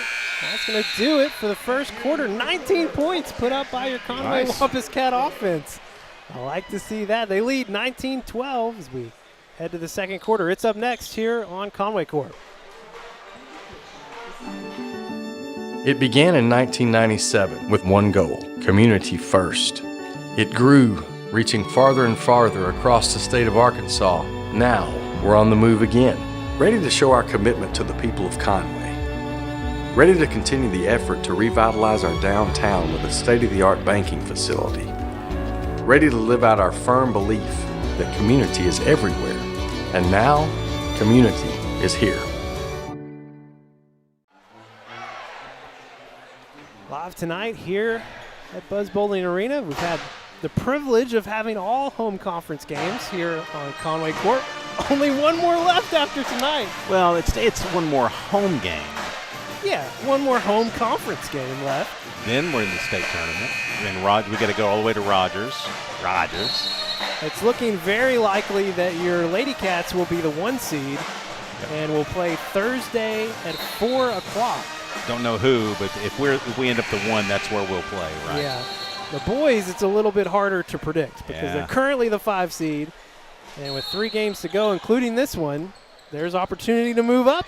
There's opportunity to move down. So we probably won't know until after Thursday night against Bryant. Wampus Cats throw one away there. Good cutoff. Smith gonna give it away. That's a charge. All right, Kayla Moody.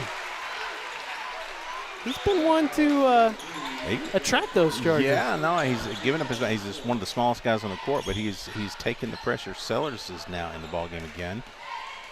So we got some shooters out there. Get it to Turner off the trap, over to Sellers, open for three. Good shot. Look. Good stroke. Take that shot all day long. Culberson got into the lane and was trying to find Washington. Pass was a little errant, and here comes Boateng back into the game. A brief rest, very small. Boateng has 8 points, 8 of the 12 for Central. It's a foul. Should have been a foul right there, wow. Yeah. Turner finds it. Well, I tell you what, man, you make the decision to come up to try to take away the shot, he'll blow right by you, and that's what he did there. I like the odds when Kennard Turner's heading for the rim. Smith going to kick it out to Boateng. Step back three. It's short. They're going to call Moose for a foul on the rebound attempt. They're going to call 2 shots on that? Wow. Well, that's generous. That's generous. I thought that looked like that was just a rebound, but okay. Guess they were saying he was in the attempt of a putback. Yeah. That's highly questionable in my book. Savon Smith hits the first free throw. Xavion Smiley is going to check back in for Moose Grimes. Yeah, good work by Moose. He's been a mainstay down there, and he had 6 points on the night, I believe, so far. 2 threes. Yeah, 2 threes. Smith hits them both. And Central showing a little bit of full court man pickup here. They'll dial it back just a little bit. Staying in the man. Backside pressure on Kennard. They're going to try to cut that off. Over to Sellers for 3. Drew contact, no call. Good looking shot, though. That's going to be there because they're going to collapse on Turner. Good move. Boateng just doing grown man things. Yeah, that's just superior move. You're not going to be able to stop that. Started out slow, but he is picking up the pace. 8 points now. Close back within 5. Yep. Kennard Turner trying to break the run. Great look. They'll end up with the rebound here. Ooh, back good, over nice to Kennard. No! Turner. Oh, man. Oh, no. Got into the paint. He's going to be called for the offensive charge. Oh, that's such a bad call. Wipes 2 points off the board, and with 2 fouls, Kennard will sit down for a bit. We'll call them like, see, I'm going to give them their due when they make it right. That's not a good call. That's some offense sitting on the bench now. Really, most of the offense to speak of. Yeah. With Colin Thompson now, we haven't mentioned that since the pregame, but Colin Thompson. Wow. Offensive foul called here against on Boateng.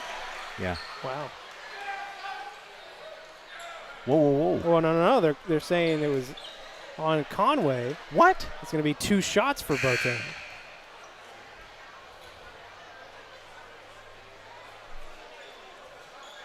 Well, that's not what I wanted to hear. Get back to my point on Colin Thompson is he was injured in the game against Cabot a week ago and still out tonight, but expected to be back at practice tomorrow. Yeah, pretty hard lick down the baseline, took a charge and didn't fare that well. And so be happy to get him back. We need Kennard back in this ball game, but unfortunately he's in foul trouble. Yeah, not sure we've seen this 5 before. No, this is not a 5 I'm familiar with, but okay. It is what it is at this point in the season. Boateng hits both of them and pulls it back down to 3. Had it to 9. Now it's back down to 3. A few whistles have gone against us. Central being the bonus for the rest of the half. We'll just work a little clock here, motion. I'd like to see Trey Safford get involved here. Yeah. Moody got the soft floater, but won't go, and now he's going to get called. Just wrong place, wrong time there on the foul. And like you said, Tim, Central will be in the 1-1 for the next few fouls here. Yeah, that's an unfortunate spot. All the calls here in the last, and they've been, some of them have been right. I don't want to say they've all been wrong. I haven't agreed with a couple of them, but boy, all the calls right now. We've been stuck at 21 for a while, and they've been at the free throw line a lot. That's where you want to be if you're trailing. Yeah. Just slowly chip away at it. Well, we've got 5 minutes in the half, and we've got to make it without Kennard for a while. He may not have the luxury of keeping him out of the ball game forever.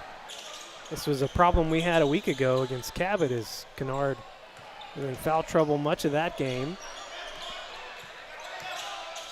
But basically your focal point of the offense right now with Colin Thompson out. Right.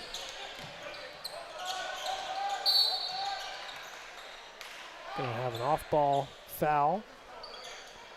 Please be on 12. Okay, it's it's 32. on 12. It's on Luke Moore. Please be on 12. Yeah. Please be on 12. Luke Moore. That's his second. Team's fifth.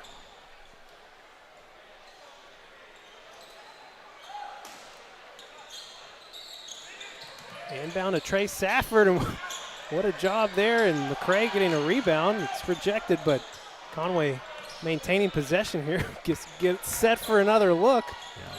It's a good job by Safford to get his shot adjusted and away from Boateng. Yeah, a good decision, by the way, just to back it out. Boogie, there you go. Sellers for the deep three, and he finally hits one. Yeah, they've all looked pretty good, to be honest with you. I mean, that's the first one that's gone, but they've all looked real good, so glad to see him do that. That'll change things up a little bit. Gets the combo breaker just when we needed it. Over to Luke Moore. Luke Moore has an answer. Yeah, that's a silky smooth jumper there. He had no hesitation on that lift. It's the power of Boateng there as everybody's sagging down on him. Yeah, eyes get kind of fixated on that, and all of a sudden he just bounces to the open spot. Boogie Carr wants to get in on the action, take some hard contact, no call. Yep. Boateng trying to good get things moving the other end. Good Nice help stop there by Boogie. Vaughn Smith into the paint. Shot won't go. Boogie Carr hustling to pull down a rebound. That's Boogie doing Boogie things.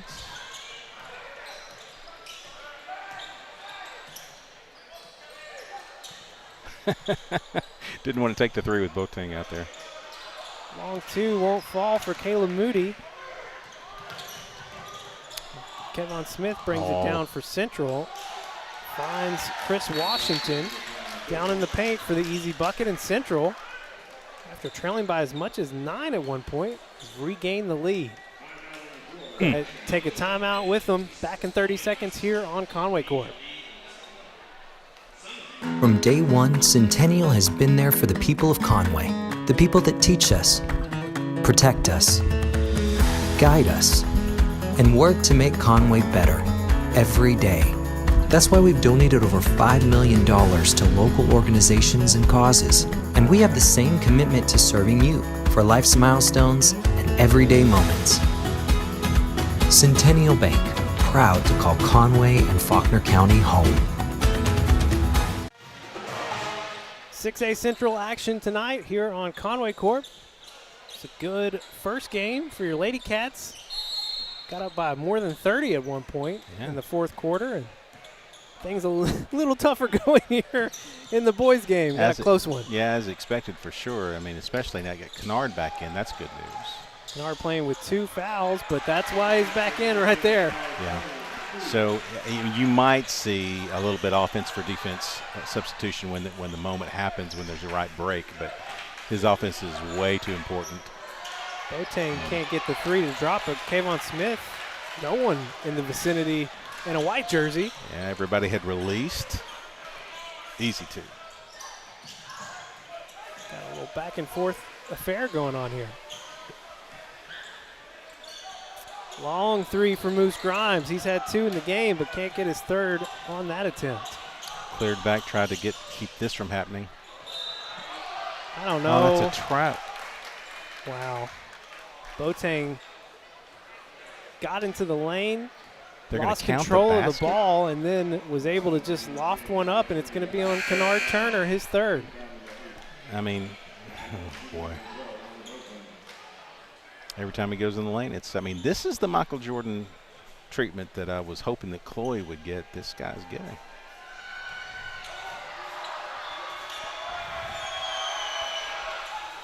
He's got 15 points now, and no fouls against him. Yeah, again, he's going to get his. I'm not arguing the player. It's just that I think that he's getting a little bit of assistance in the lane. Closing in on 2 minutes to play here in the first half. Wampus Cats down by 4, trying to cut it back down. Moose needs to go for that. When he gets that open spot now, right there, no.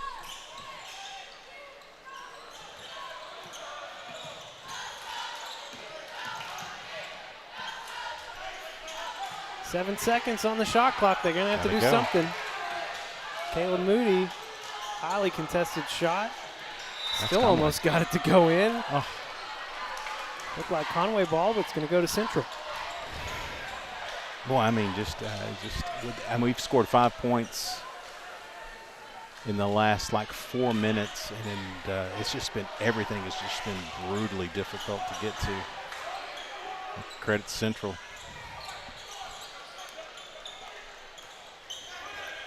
Back over to Savon Smith for the open 3. A little too much on that one.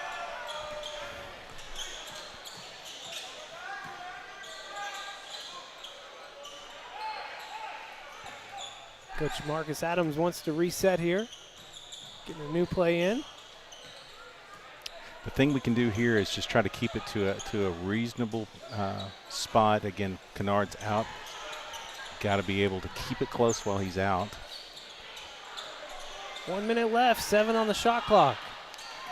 Moose Grimes up and under. So the 3 is not the only thing that Moose Grimes can do. It's Boateng again on the other end. Boateng just slicing through. Oh my God, but he's so set. It's just so bad. That's going to be wow. The 3rd on Smiley. That's just unfortunate there, but okay. You got to overcome.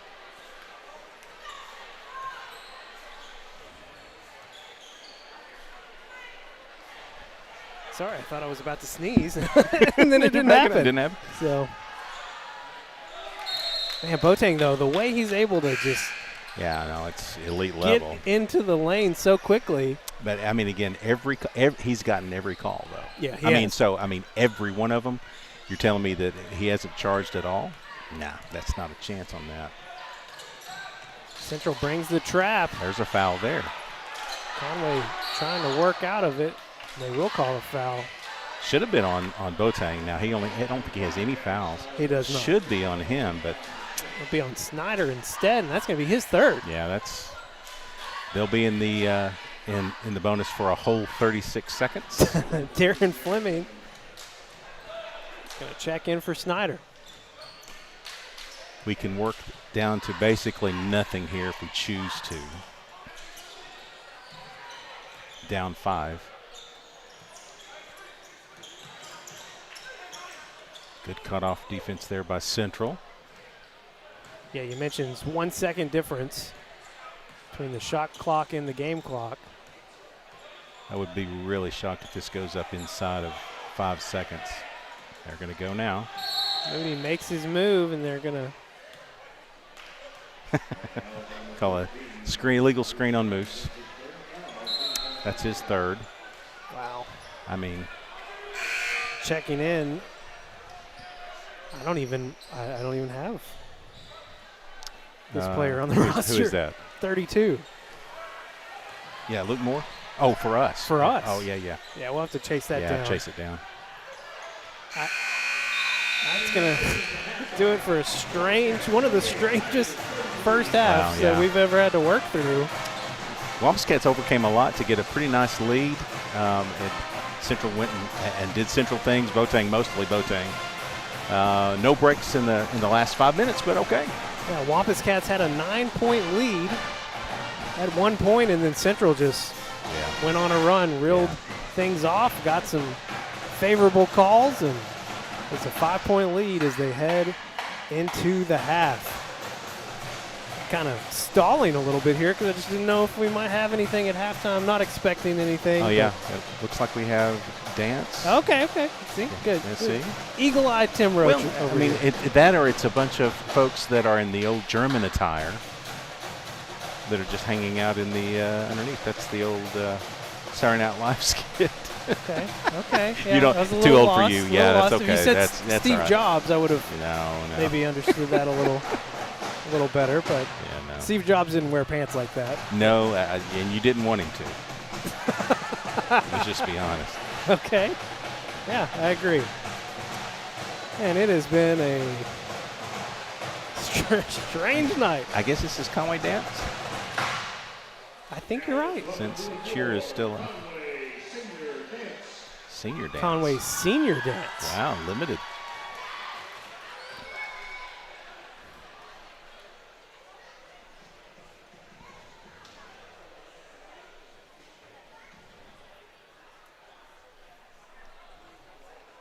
All we need is the music. It's always the hardest part.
All right, Conway dance. That was impressive.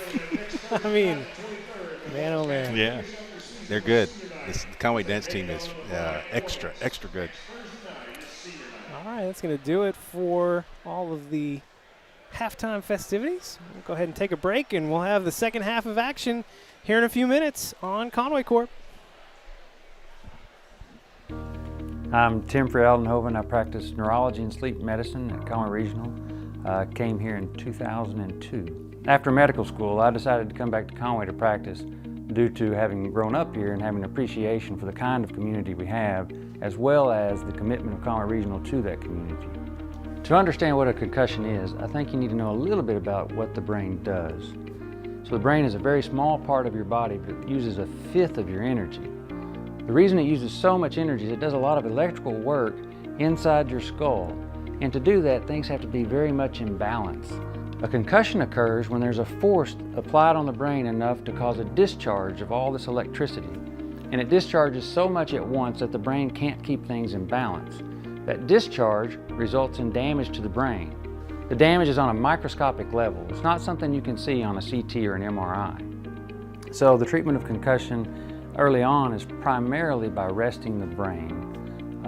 The guidelines for that are developed from an international conference that meets every few years and reviews all the literature to give practitioners an idea of what the current best approach to concussion treatment. So the most important thing in concussion management is to make sure that an athlete does not suffer a second concussion while their brain is still trying to recover from the first.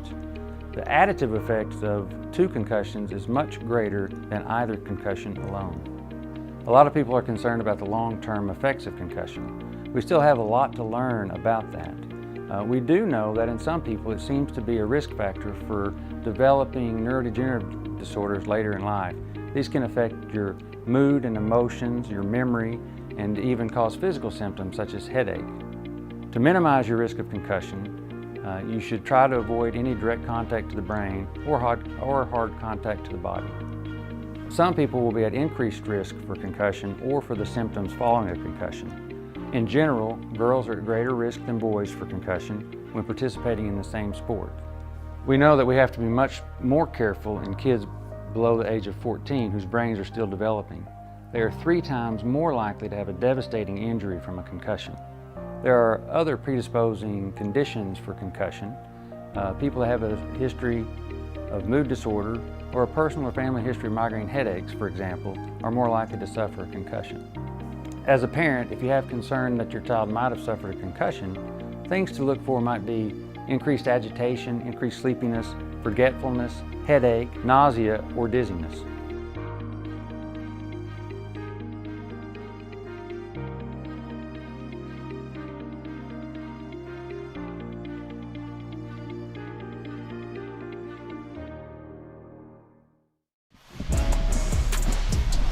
Back live here at Buzz Bowling Arena, and it was quite the second quarter, and not in a good way. Yeah, no, I didn't like anything, hardly anything about it. But I will tell you this though, even through a lot of adversity there in the first quarter that was not on the basketball court, that was more on a personal level, teammate level, and so no news about that. We don't have any updates there. I don't think there's anything we're going to provide anyway. But you know, I thought that they responded well. They actually took about a 9-point lead at one point. But the last 6 minutes or so, most of the second quarter, Central just did all they had their way with us. But they got a lot of assistance. To be honest, they just got a lot of assistance on that. I mean, every drive to the basket would seem to be a and one and a blocking foul, and we didn't get anything to go our way. Now we're only down 5. You hate being up 9 and then now you're down 5. That's a pretty major swing in one quarter. Yeah. But still, it's only a 5-point game. Wampus Cats were outscored 21-9 in the second quarter. Really good first quarter. What, 17 in the first quarter, something like that? I think it was 19. 19, yeah. Yeah. So, and here's another area where we're seeing the disparity, and you talked about it with all the N1s, but in the first half, the Wampus Cats got to the free throw line 4 times, made 2 of them. Central got to the free throw line 11 times, made 10 of them. Yeah, that's some good free throw. That's making the most. Now, I do not think that they deserved to be at the line for all of those. Some of those, yes, but boy, they made a difference there. That's a huge part of this ball game right now, is their ability to hit free throws and get to the line. So, Manor Boateng, we've got him listed here with 20. They've got him marked down for 18 here in the arena. And no fouls. And fouls, yeah. That guy and no fouls. And again, I think he charged at least once, maybe twice. But I mean, you can't live off. You cannot put it in the referee's hands. You have to make the plays. We just didn't make some of the plays down the stretch that we were making early in the ball game. We got to get back to that. Some of that, though, was that you didn't have Kennard Turner on the court for very long. And that's going to be a challenge as we head into the second half, because he's going to have to play with 3 fouls, and he's not the only one. Moose Grimes, who's hit 2 threes, he's also playing with 3 your 2 fouls. leading scorers, that's 21 points of your 28. and the 3 fouls apiece. That's just that's going to be hard to overcome because we count on playing hard. That's the way we stay in ball games. You play hard, sometimes you get the fouls, and so far we've proven that we can't keep them off the free throw line. So a lot of work to do here in the last half. But I will say, again, Central is an excellent team, but we're just five points down at half. Were the courtside cats just playing "Baby Don't Hurt Me"? I wasn't paying attention. Sorry, is that what it was? I got real distracted by that. Oh man! And of course, Central starts with the ball. Hey, they get a break. Yeah, It be like that sometimes. It do. It has been like that tonight. Maybe the fortunes will change here in the second half. Let's skip it on over to Boateng. Nowhere to go for him. Tries to feed it down to Culberson, who tries to get it over to Smith, and it's going to be Wampus Cat basketball. We went so quickly there. I could not tell if we were in kind of a matchup zone or if it was a man defense. I'll have to see where we opened up like that. So both Kennard Turner and Matthew Moose Grimes on the floor as we start the second half, each with 3 fouls. They get it over to Moose for the open look. And Moose sinks his third 3 of the night. Silk is smooth with the Moose. Nice. That's a called play. They worked it to perfection, and he did not disappoint from the baseline. Nice shot, Moose. It's like Conway's taking a page out of the Lady Cats book from tonight. Yeah, let's go into a zone. Boateng. They're trying to keep Boateng out of there.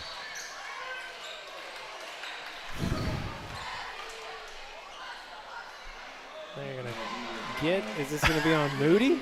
It will be on Caleb Moody, his second. Wow. Lofted up to Boateng, and it's going to be Kennard Turner, and that's going to be his 4th. Just like that, folks. Kennard Turner will be gone for who knows how long. Yeah, quite a while. It's hard because it's like you almost, well, it's a moot point now, but you almost don't want to put him on Boateng, but then who else are you going to put on Boateng? So it doesn't really matter, as he's going to sit on the bench with 4 fouls now. Wow. 2 fouls very quickly, both by the same referee. Now that one was a foul. Yeah, I mean, I'm not arguing that, but this guy's whistle's been very active tonight. So now your leading scorer on the bench. Moose Grimes got 11 tonight. Well, it changes up everything because you go to Kennard at the top of the key to run the offense from there, and now you don't have that option because he was such a threat to do so much with the basketball, and now you've got to let probably going to have a lot of outside shots go your way. Boogie Carr tried to get in there and steal one away. Hey, a little quick. Switch on Moore. It's stolen away by Moody. Good job defensively there. Moody goes end to end. Shot won't go. Conway cannot secure the rebound. Here comes Moore. Moore wisely pulling up, going straight up as it appeared. Yeah. It appeared that Xavier Smiley. Great move there. Yeah, that's how you keep away from the charge. You just float, make the decision to go, and just try to float it up there. Boateng just steals it right away from Grimes. We're going to have a timeout on the floor from Coach Marcus Adams as the lead is expanded back out to 8. It got down to 2. We'll be back in 30 here on Conway Corp. When you choose First Security, banking is just the beginning. Here, we take care of each other, making the community we all share even stronger. So people in Arkansas can build a life, buy a home, run a business, and more. Strength in numbers and neighbors. It's another way First Security helps Arkansas bank better. And it's why you should call on us today. First Security, bank better.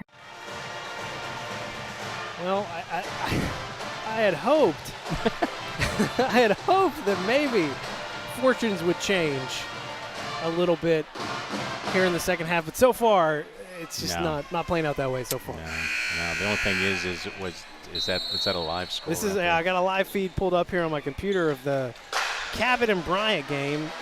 Your Wampus Cats and Bryant both sitting at 4 and 5 in conference play. Conway with the head-to-head advantage over Bryant, and then we'll play them one final time. It's going to come down to that game Thursday. It sure seems that way. Yeah. Bryant is trailing by 15 at Cabot as we speak. That game almost over. Yeah. Of course, we had the extended delay here. Good It's over to pass, Moose. Boogie Carr. Boogie steps inside for the long two. Won't go. And hey. What is this? Hold on. A foul on Central. It's a break. Wow. It's a break for your Wampus Cats. Worked hard. That was a good pass. Good. I liked that Boogie bypassed the three-point shot and moved inside for an easier chance at it. Had a good look. It just didn't fall. Oh. They're going to call Riley Sellers. Good call. Yeah. The offensive foul. Yeah, he tried to set the screen and was still moving. 8-point lead for Central, and they get the ball after the offensive foul. Kick out to Luke Moore on the far side.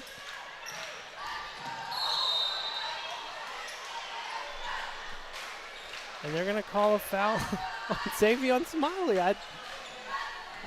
He was over the back on top of it before the contact, but okay. Just, zero breaks. It's almost, it's a lot like the Cabot game again. That's a charge. Oh! Andrew McCray had position. That's 5 team fouls in less than 3 minutes of game action. Yeah. Brian, looking at Brian Ross, I think he knows he's getting away with one there. My goodness.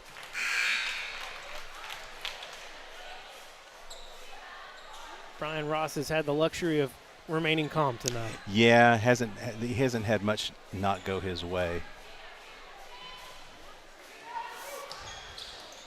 Luckily, they only end up getting one out of that. Still single digits.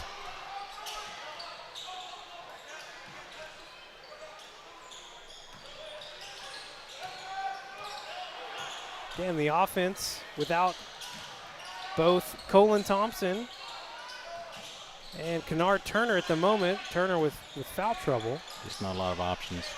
Nice Good feed pass. into McCray, but it's swatted away. And on the other end, Savon Smith takes it all the way in. Yeah, good play on both ends by Central there.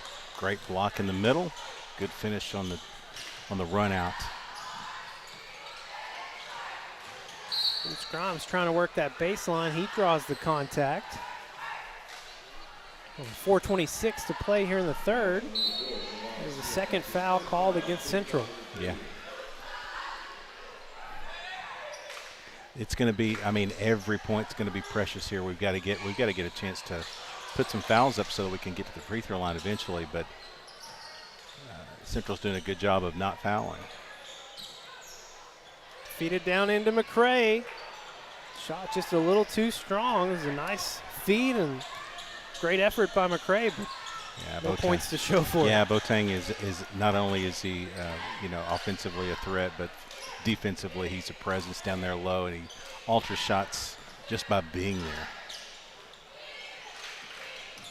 Luke Moore makes a move. He'll get called for the travel on the spin. Trey Safford checking in for McCray. Now it's a good move by McCray. I hate that he didn't finish it and get the shot to go down, but really good move. He's working hard. Like it.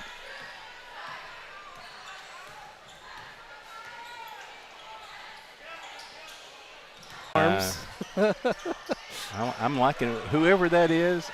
I'm liking his effort. We need to find out who that is.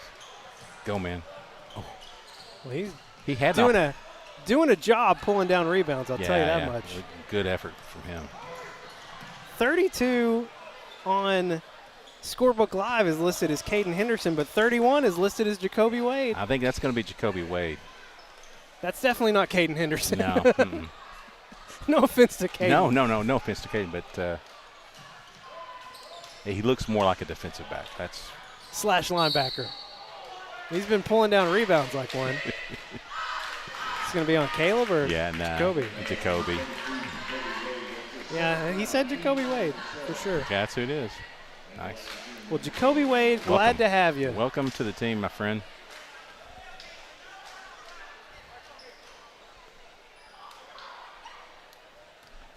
Boy, he, as a sophomore, so he's a sophomore basketball player now, but a sophomore football player. Well, he did some special stuff this year. I'm really excited. He had a lot of hype coming in. He's one of those guys that lived up to it. Big things in his future on the football field for sure. But basketball-wise, I will tell you, I mean, he's made a name for himself. Literally, had to because we didn't know who it was. We chased it down. Who was it that provided it? Do you know? Did you do? Was it you? Well, you heard him. You heard the PA guy say Wade, but then I saw he is listed on Scorebook Live. Okay, so you're saying Scorebook Live is but he's listed as 31 on there. All right. But I'm sorry, there's just no way that's Caden Henderson. Good move by Sellers. Sellers trying to get it hanging going. In the air. Final seconds of the third quarter. Jacoby Wade pulling down a rebound. Of course he did. Gets it up to Safford, and Conway will not get the shot off it's all right. in time. It's going to be a 14-point deficit as we head to the fourth quarter. Final 8 minutes coming up next here on Conway Corp. Conway Regional has been the community's hospital for more than 100 years, providing high-quality, compassionate care. As our community continues to grow, we're growing alongside you to ensure all of your healthcare needs are met right here in Conway. Our award-winning team, led by board-certified interventional cardiologists and emergency physicians, delivers one of the state's best door-to-balloon times for emergency heart care when you need it most. So when you are facing a heart emergency, trust the care you will find down the hallway, not down the highway.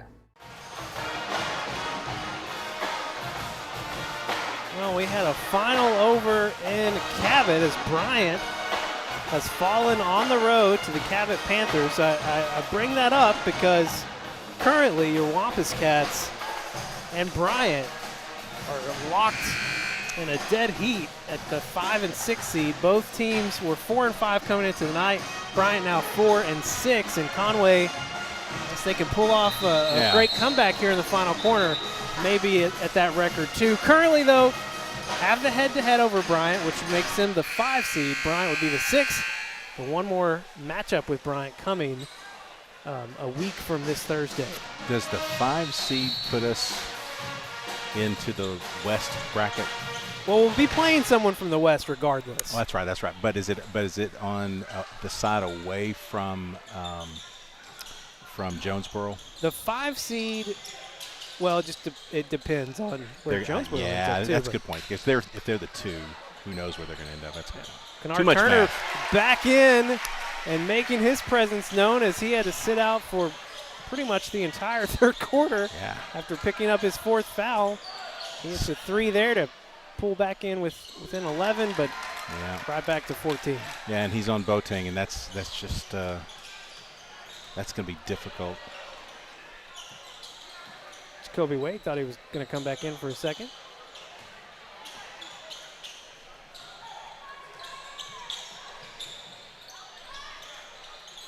Boateng feeds it down, but now back out. He keeps taking those threes. He has not hit it. It's going to stay on this side of the court. They're going to call Travion Safford for a push, and that is going to put Central was already in the bonus, but they'll go to the line for the 1-and-1. I mean, how you can have inside position and get a push. That's, man, I'd like to see that again.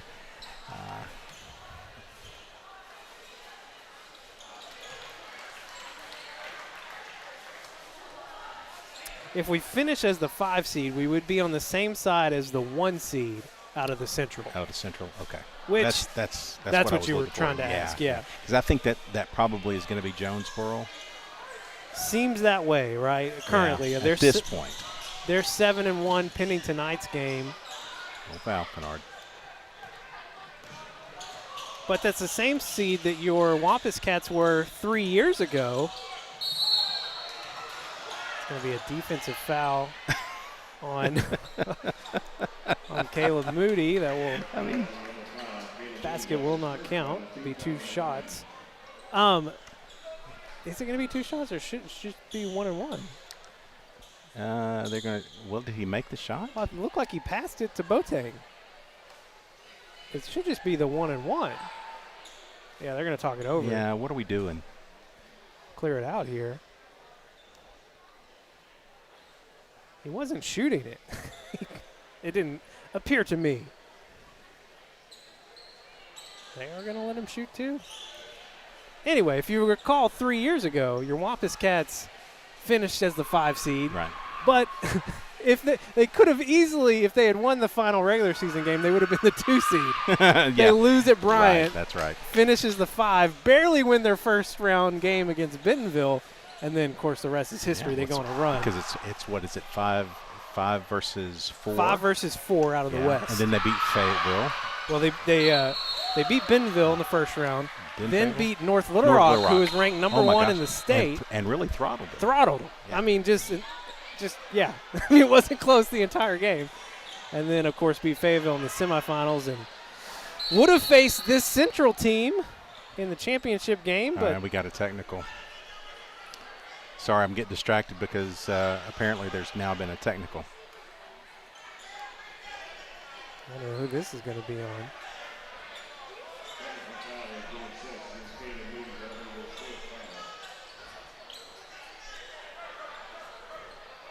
Coach Adams wanting an explanation. The official who made the call will come over and provide it.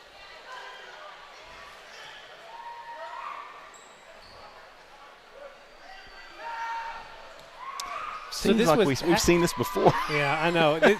In so many ways, this game has been so similar to the Cabot game a in week the fourth ago. quarter. Yeah, I mean it's just you play. The thing about it is, and not to make any excuses, but you play so hard, and then I'm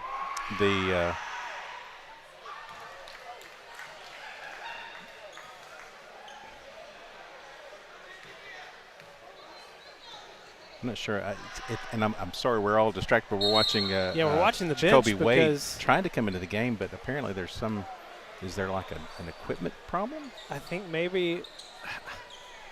I want to say maybe a player left again, but I'm not sure. Yeah, I don't know.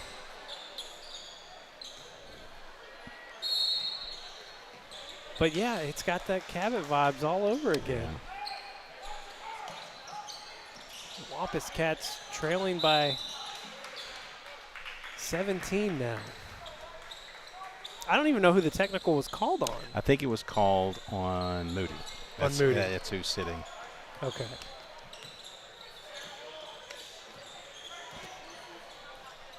And the foul before that was also called on him, I think. Yeah. It's hard to keep up with all the whistles that they have called. Literally. There's 10 fouls against your Wampus Cats. No, that's just the 10 that's on the board. I think it's more than that.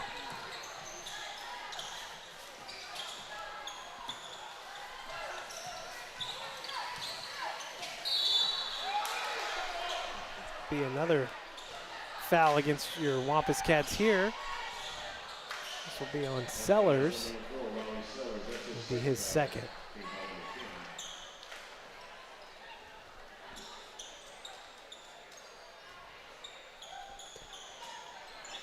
.6:10 to play here in the game, and Conway has just had no hope of trying to break through and chip away at this lead. Down so many players. I mean, that is an excuse, but I think it's a valid excuse. We're just outmanned at this point, and no breaks. We would need several breaks to go our way, and it just hadn't happened. Well, no damage done on the free throws. Bruce Grimes trying to get another one going. Great rebound there by Safford. Finds a cutting Grimes, and Grimes goes Nice move. up and around. Yeah, use the basket to kind of defend it off. And Safford going to be called for the contact on the other end. This will just be his second.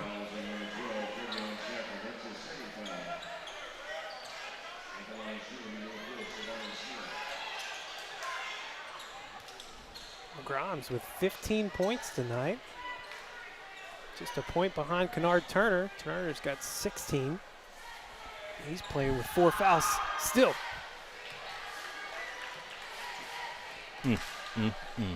Yeah. How many fouls on Moose? Well, he still only has 3. 3. Yeah. He came into this half with 3 and has not picked up another one. But the Wampus Cats with 36 fouls in this half. I mean, you've got to figure that one of those would be on him. Deja vu, huh? I exaggerate a little.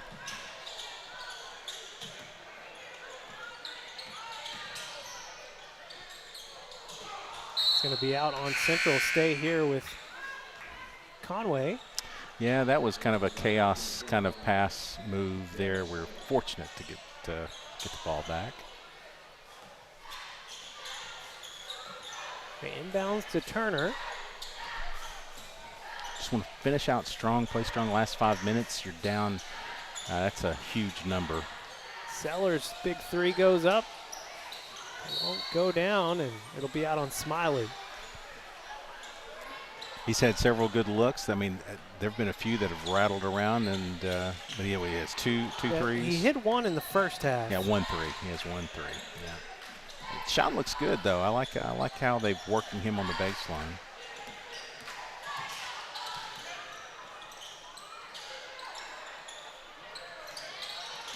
And Central's going to end up with another long rebound here. Boateng's just going to pull up for 3. He's shot a bunch of threes tonight. I don't think he's made one yet. But